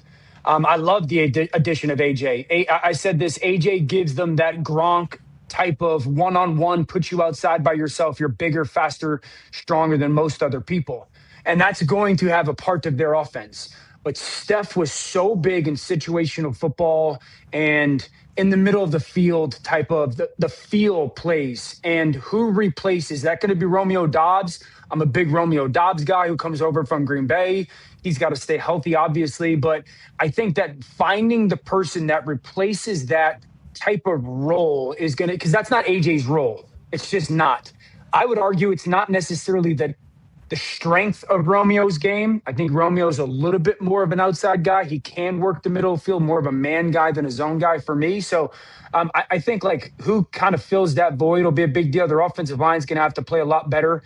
But he'll absolutely be in the MVP conversation once again, Drake May. You tweeted over 7.5 touchdowns by Thanksgiving for A.J. Brown on DraftKings. Good. If you're of age and agree to gamble responsibly and not like an asshole, we'd love for you to come join us on DraftKings. Available now in all 50 states. But once again, of age and not being an asshole. We're not getting super duper rich off of this. We're just trying to make sports a little bit better. 7.5 does feel very low, Dano. Why do you think it's like that? Do they think they're not going to get on the same page? Think he's going to get hurt? Think there isn't going to be enough footballs in New England? Why do you think that is the case? Well, I think, one, people believe that he's taking this significant step back. A.J. Brown, I don't believe in that. AJ's never been, because I see the whole, like, yards of separation tweets that people put out. AJ's never been this massive separator. He's always been in breakers, he's run away from people, but he's always used his big frame or down the field stuff to go make the plays. He's still plenty capable of that. Think of DeAndre Hopkins when he had some of his years, post that prime time in Houston. So plays like that. And I don't think the big step back. And I think the second thing is if you just know Josh McDaniels' offense and you know the style of offense that he likes to play, the number one thing that I would tell you pass game wise is it's so matchup centric. He is always chasing matchup A, matchup B, matchup C. And the quarterback's job is just to find the best matchup. And I think AJ is going to be that piece that is constantly moved around to try to create that A matchup. Not always going to happen, and they have other people that can hurt you if it doesn't. But there's just not, and D-Butt knows, there's not a lot of guys that are just going to line up and go one-on-one versus A.J. Brown down in the red zone and win. And so you're going to see it down in the red zone. They're going to get inside the 10, and A.J.'s going to have a route tag to every single play almost, being like, hey, run the fade, run the slant, run the stop, run the run the pylon, all that stuff. And I think he can still do that at a high level. A.J. Brown has had 7 touchdowns the last 3 seasons. So that was with the Philadelphia Eagles offense in which he was not happy. I mean, reading books on the sideline, making statements. He scores 7 touchdowns the previous 3 seasons. We assume that that's only going to go up, especially if Drake May believes in him. And Drake May throws a perfect ball. So being able to hit back shoulders or in bucket is something that Drake, I think, takes a lot of pride in his young career. A.J. Brown can make those plays. And the head coach of the New England Patriots, whenever he was with the Tennessee Titans, he watched his offense go from 15th in the NFL to 28th after they traded away A.J. Brown. So I think Mike Vrabel has given quite a message to McDaniels. Hey, let's get this guy. We get this guy the ball. Okay, that's why we got him here. Everybody was assuming he was going to New England for a long time before he went up to New England. I think he's going to have a huge year, and I can already hear Connor yelling from one of those islands about all the people that we didn't talk about on the offense that he's excited about. How about Mac Hollins? Do you think that guy's going to make any plays? He's now barefoot walking around restaurants. I'm excited for the Patriots fans who I was around a lot this past weekend. Super Bowl bust for them all of a sudden again for every single season. Oh, that's right. Congratulations, Connor. That's awesome, man. Congrats, bud. He said, fuck you, Dan. Oh, he's not there. That was a quick text. I don't think he said that. I mean, maybe we will He relay. didn't invite me. Sitting in this seat. I'm actually kind of surprised as well. Would have been cool to see you there, especially because a lot of Mass folks, a lot of Mass holes there, and a lot of New England there. I had a blast with these guys. Different group of dudes than I've ever been around in my entire life. I had a really, really good time with these New Englanders. You know, it was a thing. New Englanders, the Massachusetts people, the Mass holes are, they're a unique kind of person. We've got a good friend who's certainly one. She's the best. She's an absolute lunatic in the best ways possible. She got mad this past weekend because her son was playing in a lacrosse tournament, and her son ended up playing against a Philadelphia or a Pennsylvania Philly team, and her son was playing for like Team Connecticut, and their uniforms were like pinstripes, almost like the New York Yankees, and the Philadelphia or Pennsylvania-based team was like the Rocky theme attached to the Sixers, and she was mad that they had Philly sports team centric, and hers son, who's a Boston kid, was New York centric. He's playing. She was for like the legit Connecticut upset team. about it. Well, that's real. I mean, what do we have? The Boston Yankees here? I think she has a real gripe, especially with the way the Red Sox. She was and the upset, dude. Yeah, I assume she let people know about it. There are a lot of Yankee fans in Connecticut. Yeah. Bruce? No, he's He's from the Bronx. So what are we talking about? Pretty split. Especially in Fairfield County. It does kind of get split up by Hartford, you know. Fairfield Stags? Are we talking about the Fairfield Stags? Fairfield Stags, mostly Yankee fans. Yeah, because we had Correct. Stags Up. I was around a lot of Stags. Stags Up. Yeah. I'll tell you what, I showed up maybe a little bit late to the rehearsal, and I didn't know we're wearing full sport coat suit to that thing. Rolled in, and we had khakis, loafers across the board, dress shirt. Blue blazer. Across the there was 10 of them. Every person. There was 10 of them. I literally Vineyard Vines my face off. They were exactly. They were lined up too. So it was literally just looked like a fucking magazine cover of like some sort of khaki or boat thing. And I walk over. What's your name? Connor. What's your name? Connor. Who's getting Connor? What's your name? Connor. What's your name? Rob. Jesus. Ain't no Rob. Never gonna remember any of this. My name's Sal. Hudson. Yeah, it was a great group, though. They were unbelievable, I'm going to say. They were a spectacular group. That's my first time ever being around that breed of white.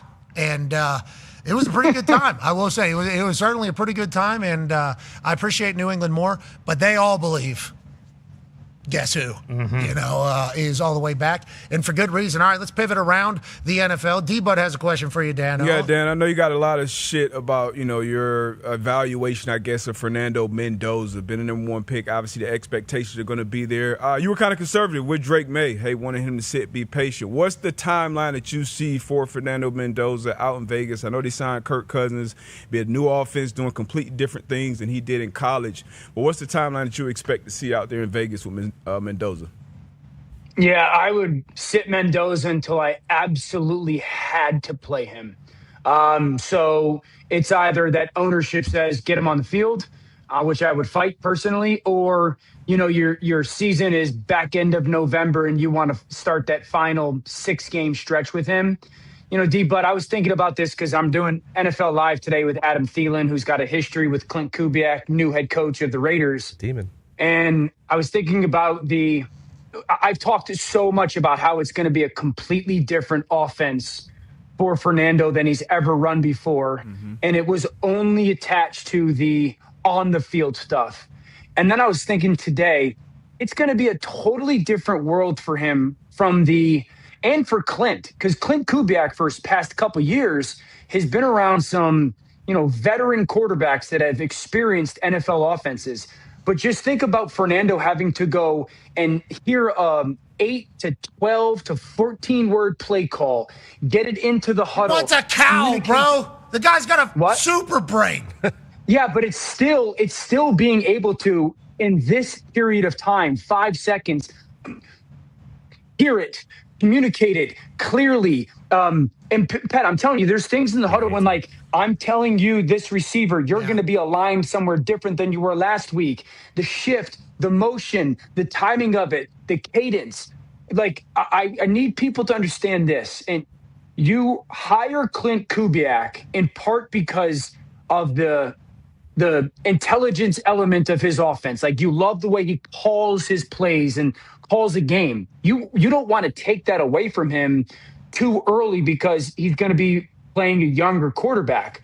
I'm not saying this is impossible. When you asked me, like, how long I would wait till I would think that Fernando can operate pretty heavily all of my offense, because that's part of the reason why you hired me. Got it. I understand what you're saying. But what we are trying to tell you is you have kind of, how would I say it?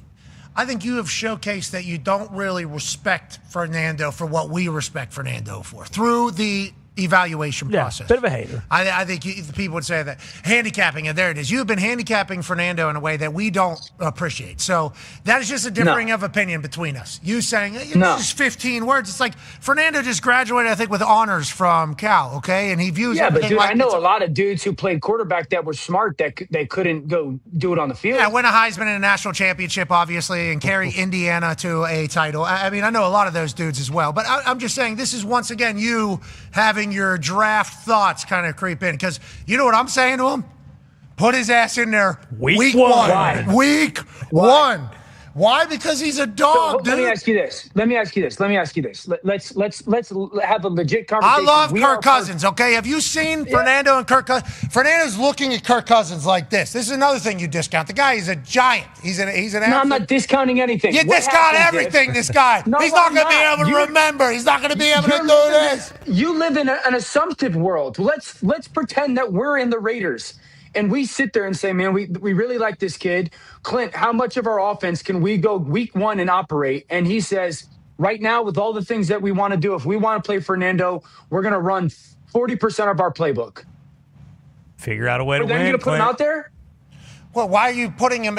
Fernando knows 100% of the playbook by the time he is ready to play. You don't know that. I saw Andrew Luck check to something in his first offseason, and I think I would compare Fernando's brain. Andrew Luck ran his brain maybe, but Andrew Luck literally ran one of the more intricate offenses in college football. Harbaugh would give him 3 or 4 plays in the huddle at a time, multiple shifts, multiple motions.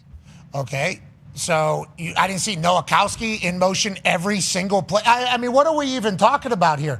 Handled every single defense with It was flying colors. I understand what Dan is saying. Fernando, obviously, he played at an elite level, but the simplicity of the offense that he ran in college, and his it was like, it was run game, it was RPOs, it was back shoulder fades, it was thing. He did other things, but to Dan's point, I get like Andrew ran a pro style offense. He was obviously a son of a quarterback, so it is a difference of intelligence, football intelligence. Now, Fernando's going to figure it out. I mean, what are we even talking about? I do think Fernando has football intelligence, but can you go into week one and he knows 75% of the playbook, or we can operate at even 60% of the playbook? I'm putting Fernando out there. I'll probably have a conversation then. I mean, if you Kirk Cousins. I don't disagree with that, D, but like if we're again in the organization and we say, hey, we think this guy can run 75, 80% of our playbook, from the personnel groupings to the situational football stuff to the shifts and motions. He's got the timing of the footwork down. We think he's mentally tough enough to deal with some of the obstacles he's going to deal with. And then it's a different conversation. Yeah, okay. You asked me what I thought was Yeah, now you're thinking he knows That's my answer. 30% of the offense, so you're just immediately discounting what this guy's brain is. So you have a narrative, okay? You have a narrative. Yep, exactly. Whoa. Jeez. I don't know what you're doing down there. Maybe Seth Rollins isn't, maybe he is. Maybe Seth Rollins isn't. But what I'm saying, Dano, is you need to stop viewing Fernando through don't do it again. We already saw it. It's already been clipped. Yep. Yeah, I just thought of that. Yeah, it was a big explosion, What's too. this? As soon as you say something about I think what AI's anybody. Josh Allen, oh, Stafford, my God.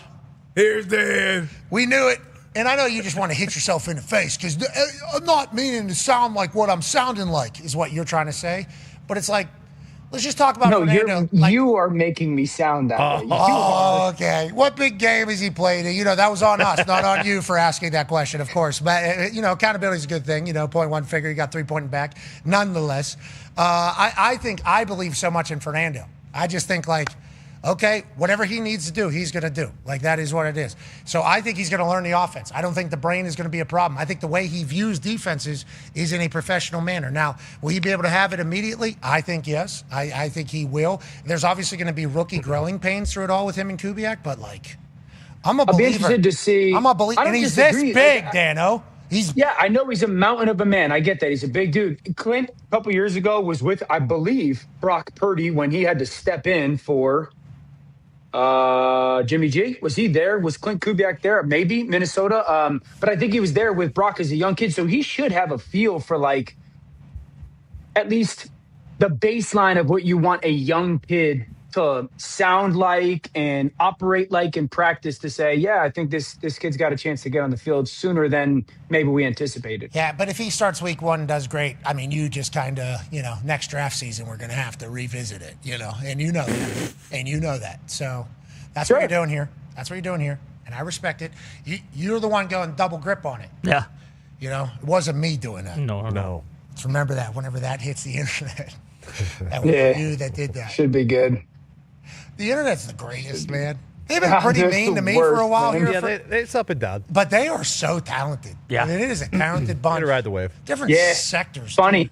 Just wow, these funny nerds, people. These nerds are pretty clever over here. This must be what the Reddit ride is like. There's a lot more mean than funny people on the internet, but the funny ones do stand out. Yeah, but mean and funny. I was going to say there are some that are very mean and very funny. Yeah, that too. And you can't help but just go combination. Wow, Yeah. combination. Yeah, that's a lethal combination, actually. But for you, as you're reading it about yourself, you can't help but go whew. I've had a couple of those days. They really tied that one together pretty good right there. That was. I saw a lot of those yesterday. I can't remember who it was about, but I saw a lot yesterday. You're going to have to mute this account, okay? You're going to have to mute this particular account just because I can't be reading this every day of my life. But this one, certainly respect. Now, let's talking about things. There's an AFC North team that obviously has a guy that we all assume will be able to win a Super Bowl. Hasn't yet. Go ahead, Tone. Yeah, Dan, I feel like there's been a lot of talk about a lot of teams, but I feel like there's been zero talk about the Baltimore Ravens. And I don't know if it's because there's a new coach and Harbaugh is gone, or because they had very much of a down year last year where the O-line wasn't great, which in return Lamar was banged up. He wasn't great. The defense has missed some pieces. Why do you think that no one is talking about the Ravens? Because the last 3-4 years they have been perennial Super Bowl favorites going into the season. Yeah, I think part of it is because they have earned the burden of not having us care that much about what they do in the regular season. Yeah. And that's not necessarily fair, but they've been so good for so long. I remember when Dak Prescott kind of got into this world as a player where he was just playing at a high level year after year after year. And then everyone was like, okay, what is he doing in the postseason? I think Baltimore is into that conversation just as a football team. I think Buffalo is in that conversation as a football team as well, where it's like, we know you're probably going to be somewhere between 11-6, 12-5, somewhere in that world. You're going to be more than likely in the playoffs, and you've been so good. Your quarterbacks have been so great, yet you've fallen short some way or another, and we just want to see what you do in the playoffs. So I think that's part of it is like, you're going to be a good football team. You're going to be playing into January. And then it's a little bit of the Jesse Minter is more of a quiet personality. The Harbaugh name is actually an unbelievably dominant name in the football circle. Jesse Minter's a little bit more quiet personality, I think. And so it hasn't created a ton of off-the-field headlines. Lamar's been there all offseason. To my knowledge, that hasn't necessarily been a part of his offseason operation over the past couple of years.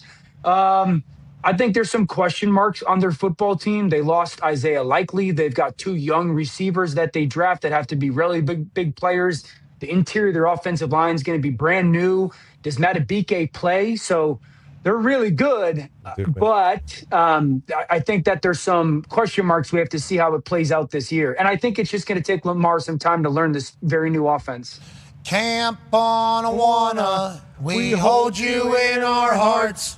And when we think about you, it makes me want to. This thing came apart, Dano. Get it right, pay the price. He knew it, though. He was going to be proud of you, Dan. All right, one. Yeah, that's pretty good, Dano. Pretty good out of you, Dano. Does AJ know it? AJ definitely knows. Absolutely. AJ's the one who sent this photo in, actually. Yeah, this is my era. I love that. I didn't notice Caboli was in there. What a good First time I era. saw it, though. Yeah, Caboli's down there on the left. We see him. He would go on to become a correspondent for the Pittsburgh Steelers. That's right. Wait, that's a real thing? Yeah, he was right in the middle of the other picture. That's Mark Caboli? Yeah. Right there. He on played the flagpole. Donkey Lips. Yeah. Other picture. Are you guys being serious or am I just falling for something here? Dead serious. What are you talking about? The other picture you can see better. Yeah, get the other one up, and then we'll be able to showcase it a little bit better. You can see the aging of him. There he is in the blue. There he's blue. Yep. Now put Caboli up. Can we find a photo of Caboli? He is Donkey Lips. Is everybody okay? I know Dan would know it. Yeah. I mean, it's a great show. Of course, Dan knows that. You know what I mean? It's a bummer how many people. Maybe it is just the East Coast. I'm from the Midwest. I watch Midwest it. type. True, yeah.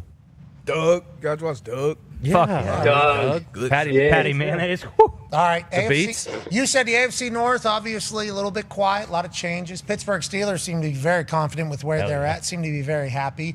Baltimore Ravens, excited to see what Lamar Jackson does in a new environment, same building. And if we know anything about Bisciotti, he's got it right. You know, Bisciotti's got it right over there. Yeah. Let's head over to the other north, shall we? It feels like the winter might be coming. Go ahead, Ty. Yeah, Dano, certainly seems like the NFC North is one of the few conferences where you could really make an argument that, I mean, I suppose you could say maybe the Vikings will win. I don't believe that. But you could really make an argument that any of the Lions, Packers, or Bears could win the division. What's your take on this division this year? I'll go first. I'll give you my pick.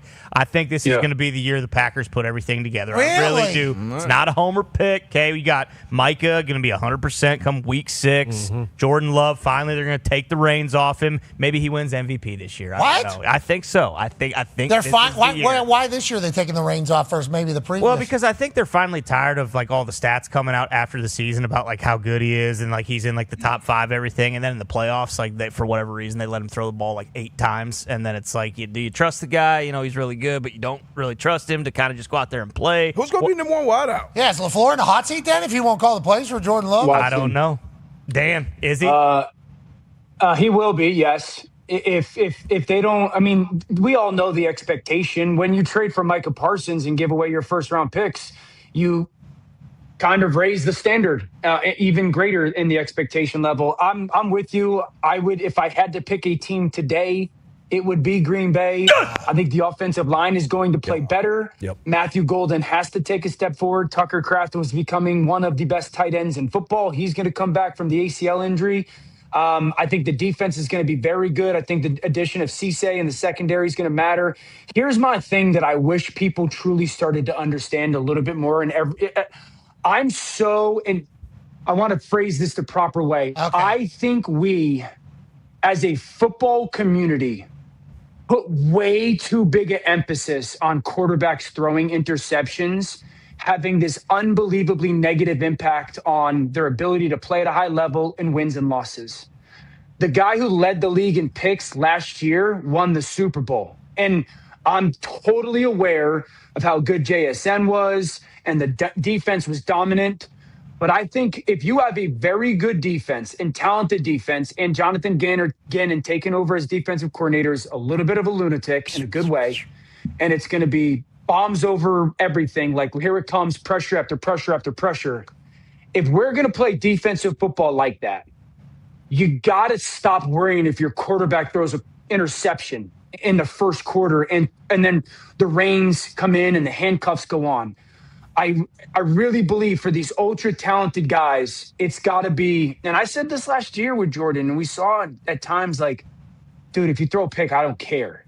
Like, we have to test defenses more. We have to try to be, you're talented enough to make those challenging throws. That's why we pay you. If I didn't want you to make the challenging throws, I'd pay a quarterback that was just good.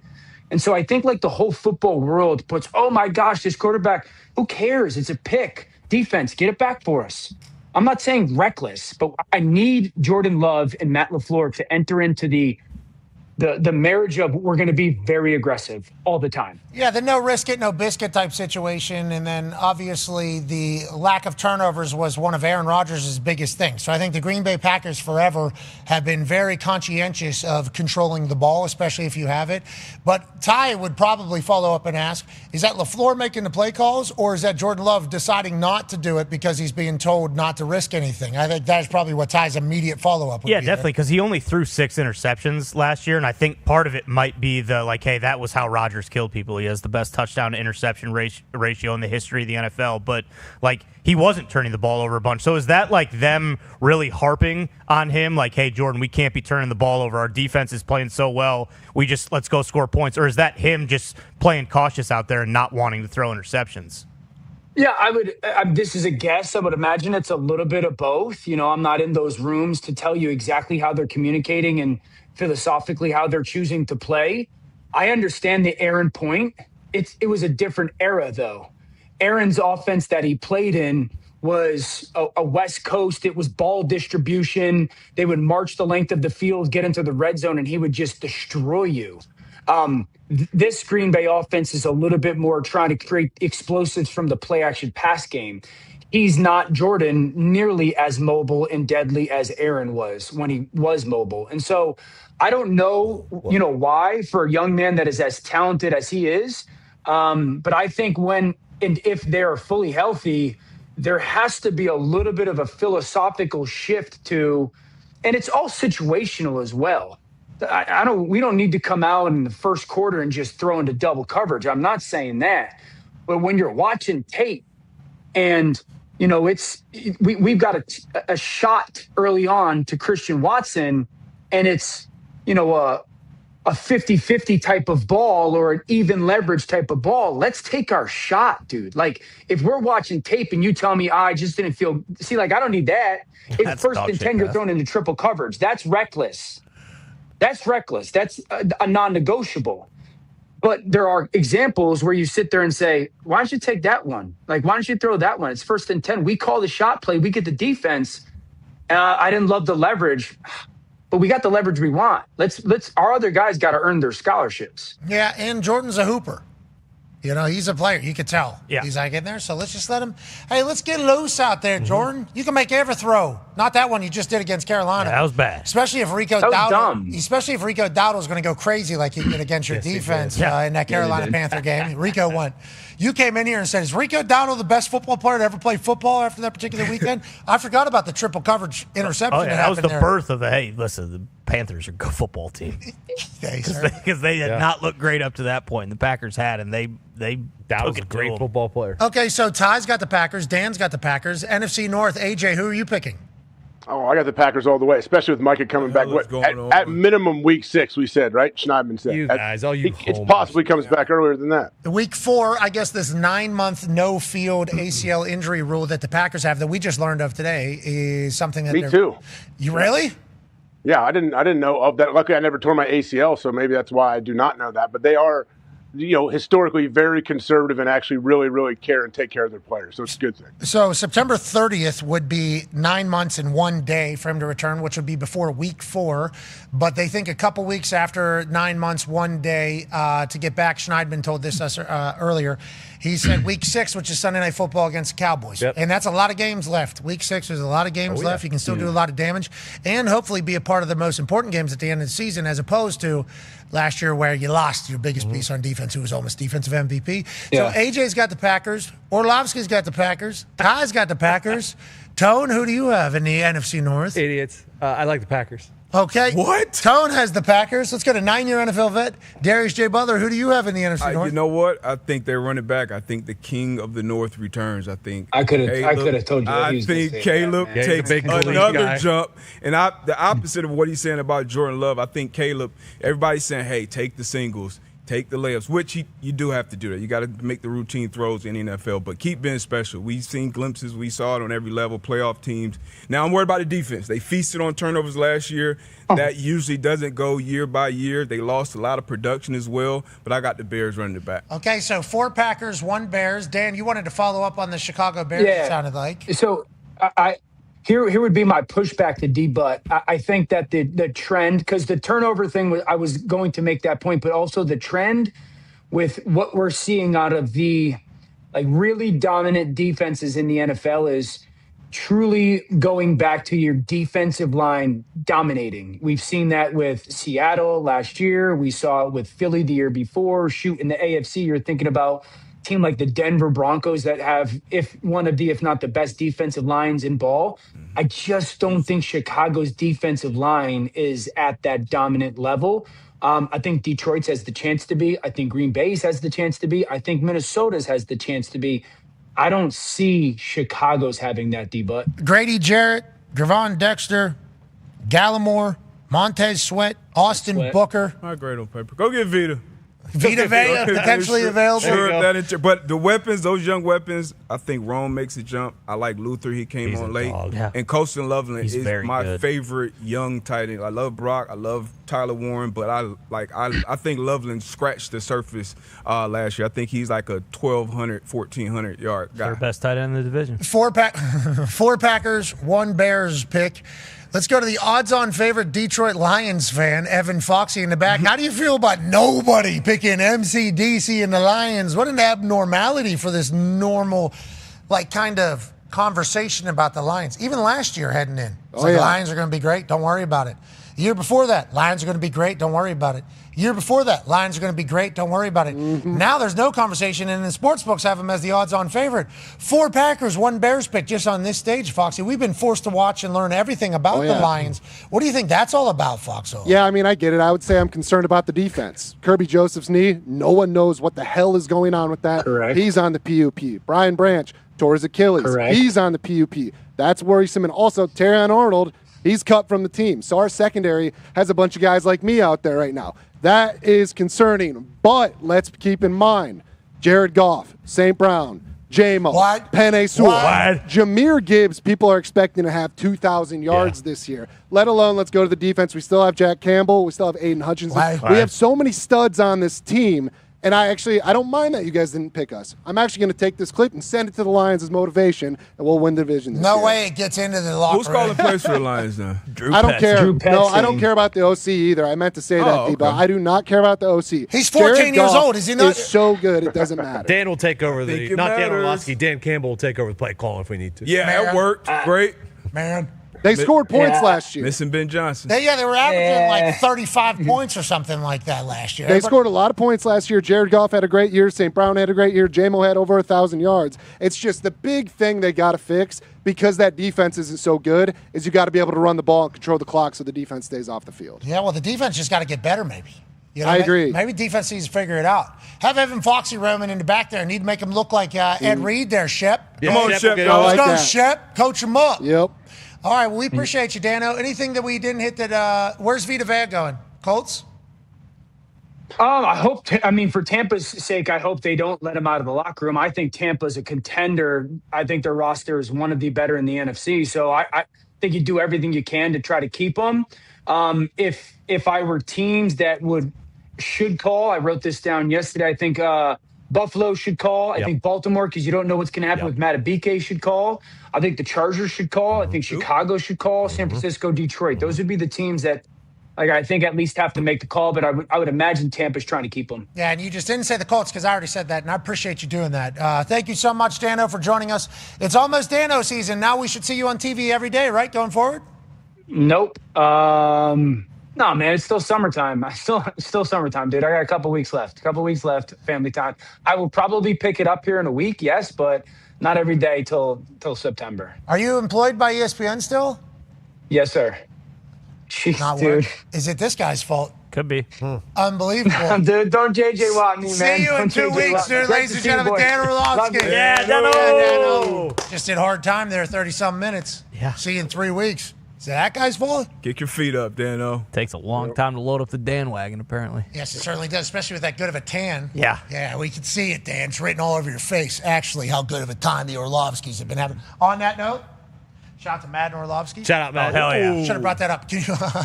Definitely should have brought this up. I mean, he was, probably. literally, it was sitting right here. It was shirt. Madden Orlovsky, obviously, Dan Orlovsky's son, one of his many children, I would say, is autistic, is an artist, and obviously put together some merch to support, I believe, the Philadelphia Eagles Autism Foundation and everything like that. So anything we can do to support that makes me cry every single year. Yep. Because watching Dano, Yeah. and the way he talks about being able to provide something to him that he obviously gets fulfillment from, it's special. So shout out to Dano, shout out to the Eagles. They paid Jalen Carter today. What a massive deal that was. Offensive tackle also got paid today from the I didn't see it. Is that the Vikings? Vikings. Oh, yeah. O'Neal for the Vikings. Brian O'Neal. Brian O'Neal, yeah. 4-year, $96 million contract extension. Who's he blocking for has not been publicly announced. Adam Thielen said this is Kyler Murray's job to lose yesterday on NFL Live, pretty much. That feels like a big statement if we're going to take anything away. But $96 million, 4-year deal. Brian O'Neal locked in. Congrats to the Vikings. Now, remember, they move on from general manager. Yes. Now we believe, is this a KOC-led team? Is KOC kind of doing both jobs, potentially? Is he getting more power? Is he staying the ship?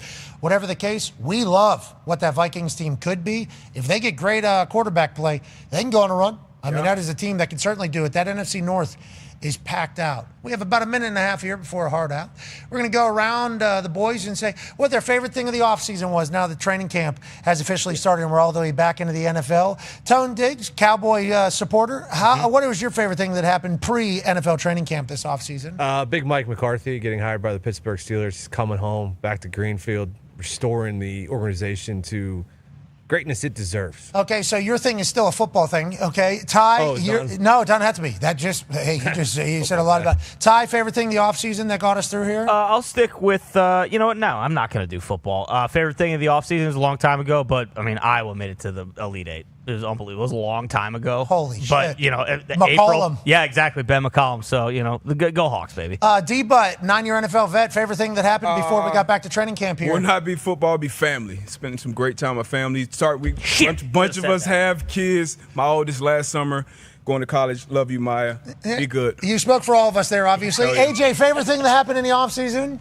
Meant to mention yesterday, I'm actually a fan of the Nickel City jerseys for the Buffalo Bills. No, he's not. What a jerk. I am dead serious. I actually kind of like Part of training camp. And for me, my favorite thing was getting a chance to celebrate life alongside all of you. We'll continue to do that digitally. Your Sports Center continues in 3 minutes. Goodbye. Okay, no World Cup mention. Oh, yeah. Holy shit. Easy come, here we go. Cool. Definitely not the favorite God, thing. it's over. It's bad ending for over. We had to What part? What would it have been? What part would it have been for us as Americans? Like early on in the stages where we thought we were Paraguay. really good. I think somebody could have just said, like World Cup fever. Right World Cup. before the Belgium game, once that red card got, Balogun got back in there. We were on top of the world. We got our guy. We're going to beat the shit out of Belgium. It was America stopped it 250. right there. That was the end. Yeah, we. That UNC drive against TCU. Oh, that first one, they're going to be chasing that forever. Who knows who's going to be there? And boy, they have not relented on Lombardi over there. At all. Hey, did you notice? People hate A little bit. I had no idea. I genuinely did not, because he comes on our show. He's got an answer for everything. Guy's been around. Exactly. I mean, Loves us. That might be a part of the problem. I don't know. We got people saying that, you know what, he should be picking up his paycheck with a ski mask. I saw that. Yeah, it's terrible. Come on. Who was that? That was well, Bruce Feldman tweeted it from a long-form podcast that he did. Again, I was shocked yesterday, and I thought maybe, okay, one day this happens. Obviously, it's going to be big news. Come tomorrow, we're not going to be talking. Agreed. But I tell you what. People slept on it. Yeah, they did. They did, and they had more ammunition, more firepower. And, outside of us, I don't think Lambeau has that many fans, and I don't get it. We have no idea what the investigation is going to overturn. We'll obviously continue to cover it, but boy, there's been a lot of people that have been celebrating, and He'll be exonerated. That's my guess. Me too, D-Bud. Okay, everybody's going on the record with that. And a part of some of the shit they're putting, I don't like that. I don't like it. Like what? It was a good song. I don't like it. It was a good That's song. all I'll say. Well, I think he thought he was maybe getting a link to send to somebody and say this ain't good for society. Instead, he hit the. Exactly. He hit the I did see that. Yeah, I did see that. he was trying to send that to maybe a prayer group. He's We- old. yeah, we- I actually reposted some stuff too before. You have? The new Bud, yeah. Listen to when the it first song. came out. It's a good Bud. song. Button. Okay, I didn't know. We were But I talking. mean, is it illegal like a butt? I mean, come on. It was nice. Yeah. Anyways, Got an eye whatever the for case, talent. we will continue to follow it. This is obviously something that is involving an investigation happening around there and reports being filed. And we obviously know, but boy, I'm telling you, that's been an eye opener for me. And I'm like, whoa, I didn't know that. Because he was coming on our show Yeah, and always delivered for us. always. A lot of other people saying, yeah, we're about sick of the deliveries. Exactly. All right. Keep our ear to the ground on all of that.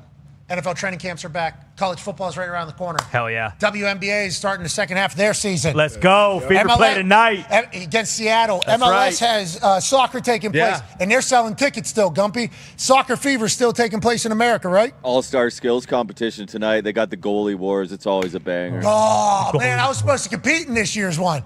Maybe next year. What is? I actually might watch that. Goalie war is the best thing they Yeah. do. It's Okay. like a skills competition. It's pretty cool. Two nets, 20 yards away from each other. Ball, goalies. You can punt it against each other. Mm-hmm. You can shoot it. You can score, and you're competing against each other. Goalie on goalie? Yeah. Yeah. You can throw it if you want. You can do whatever you want. Yeah, I think it's like 20 yards apart, right? That's pretty cool. Yep. It's great. The mic should host that. The mic should host I it. assume the mic will be there. I assume the mic will be in between the boys. Yeah. Saying, goalie wars. This is awesome. And then he'll say, the mic out. And then he'll drop the microphone. They'll say, sir, we got to get the microphone out of the way of the goalie wars because this is in the middle of the fucking field. The mic doesn't get the mic. That'll probably be what take place. But the goalie wars is awesome. It is really cool. Then they have a skills challenge as well where they're trying to hit stuff, pass stuff, do things. Skills challenge soccer can be sweet and normally is pretty sweet, happening tonight. Is Messi competing in this? No, he's on his 21-day break after the World Cup that players have to take. Have to, like the Packers got. So they can't suspend him for a game this year because he missed it last year. Okay, got it. We do have Bobby Buanga, though, who is probably maybe the second best player in the MLS.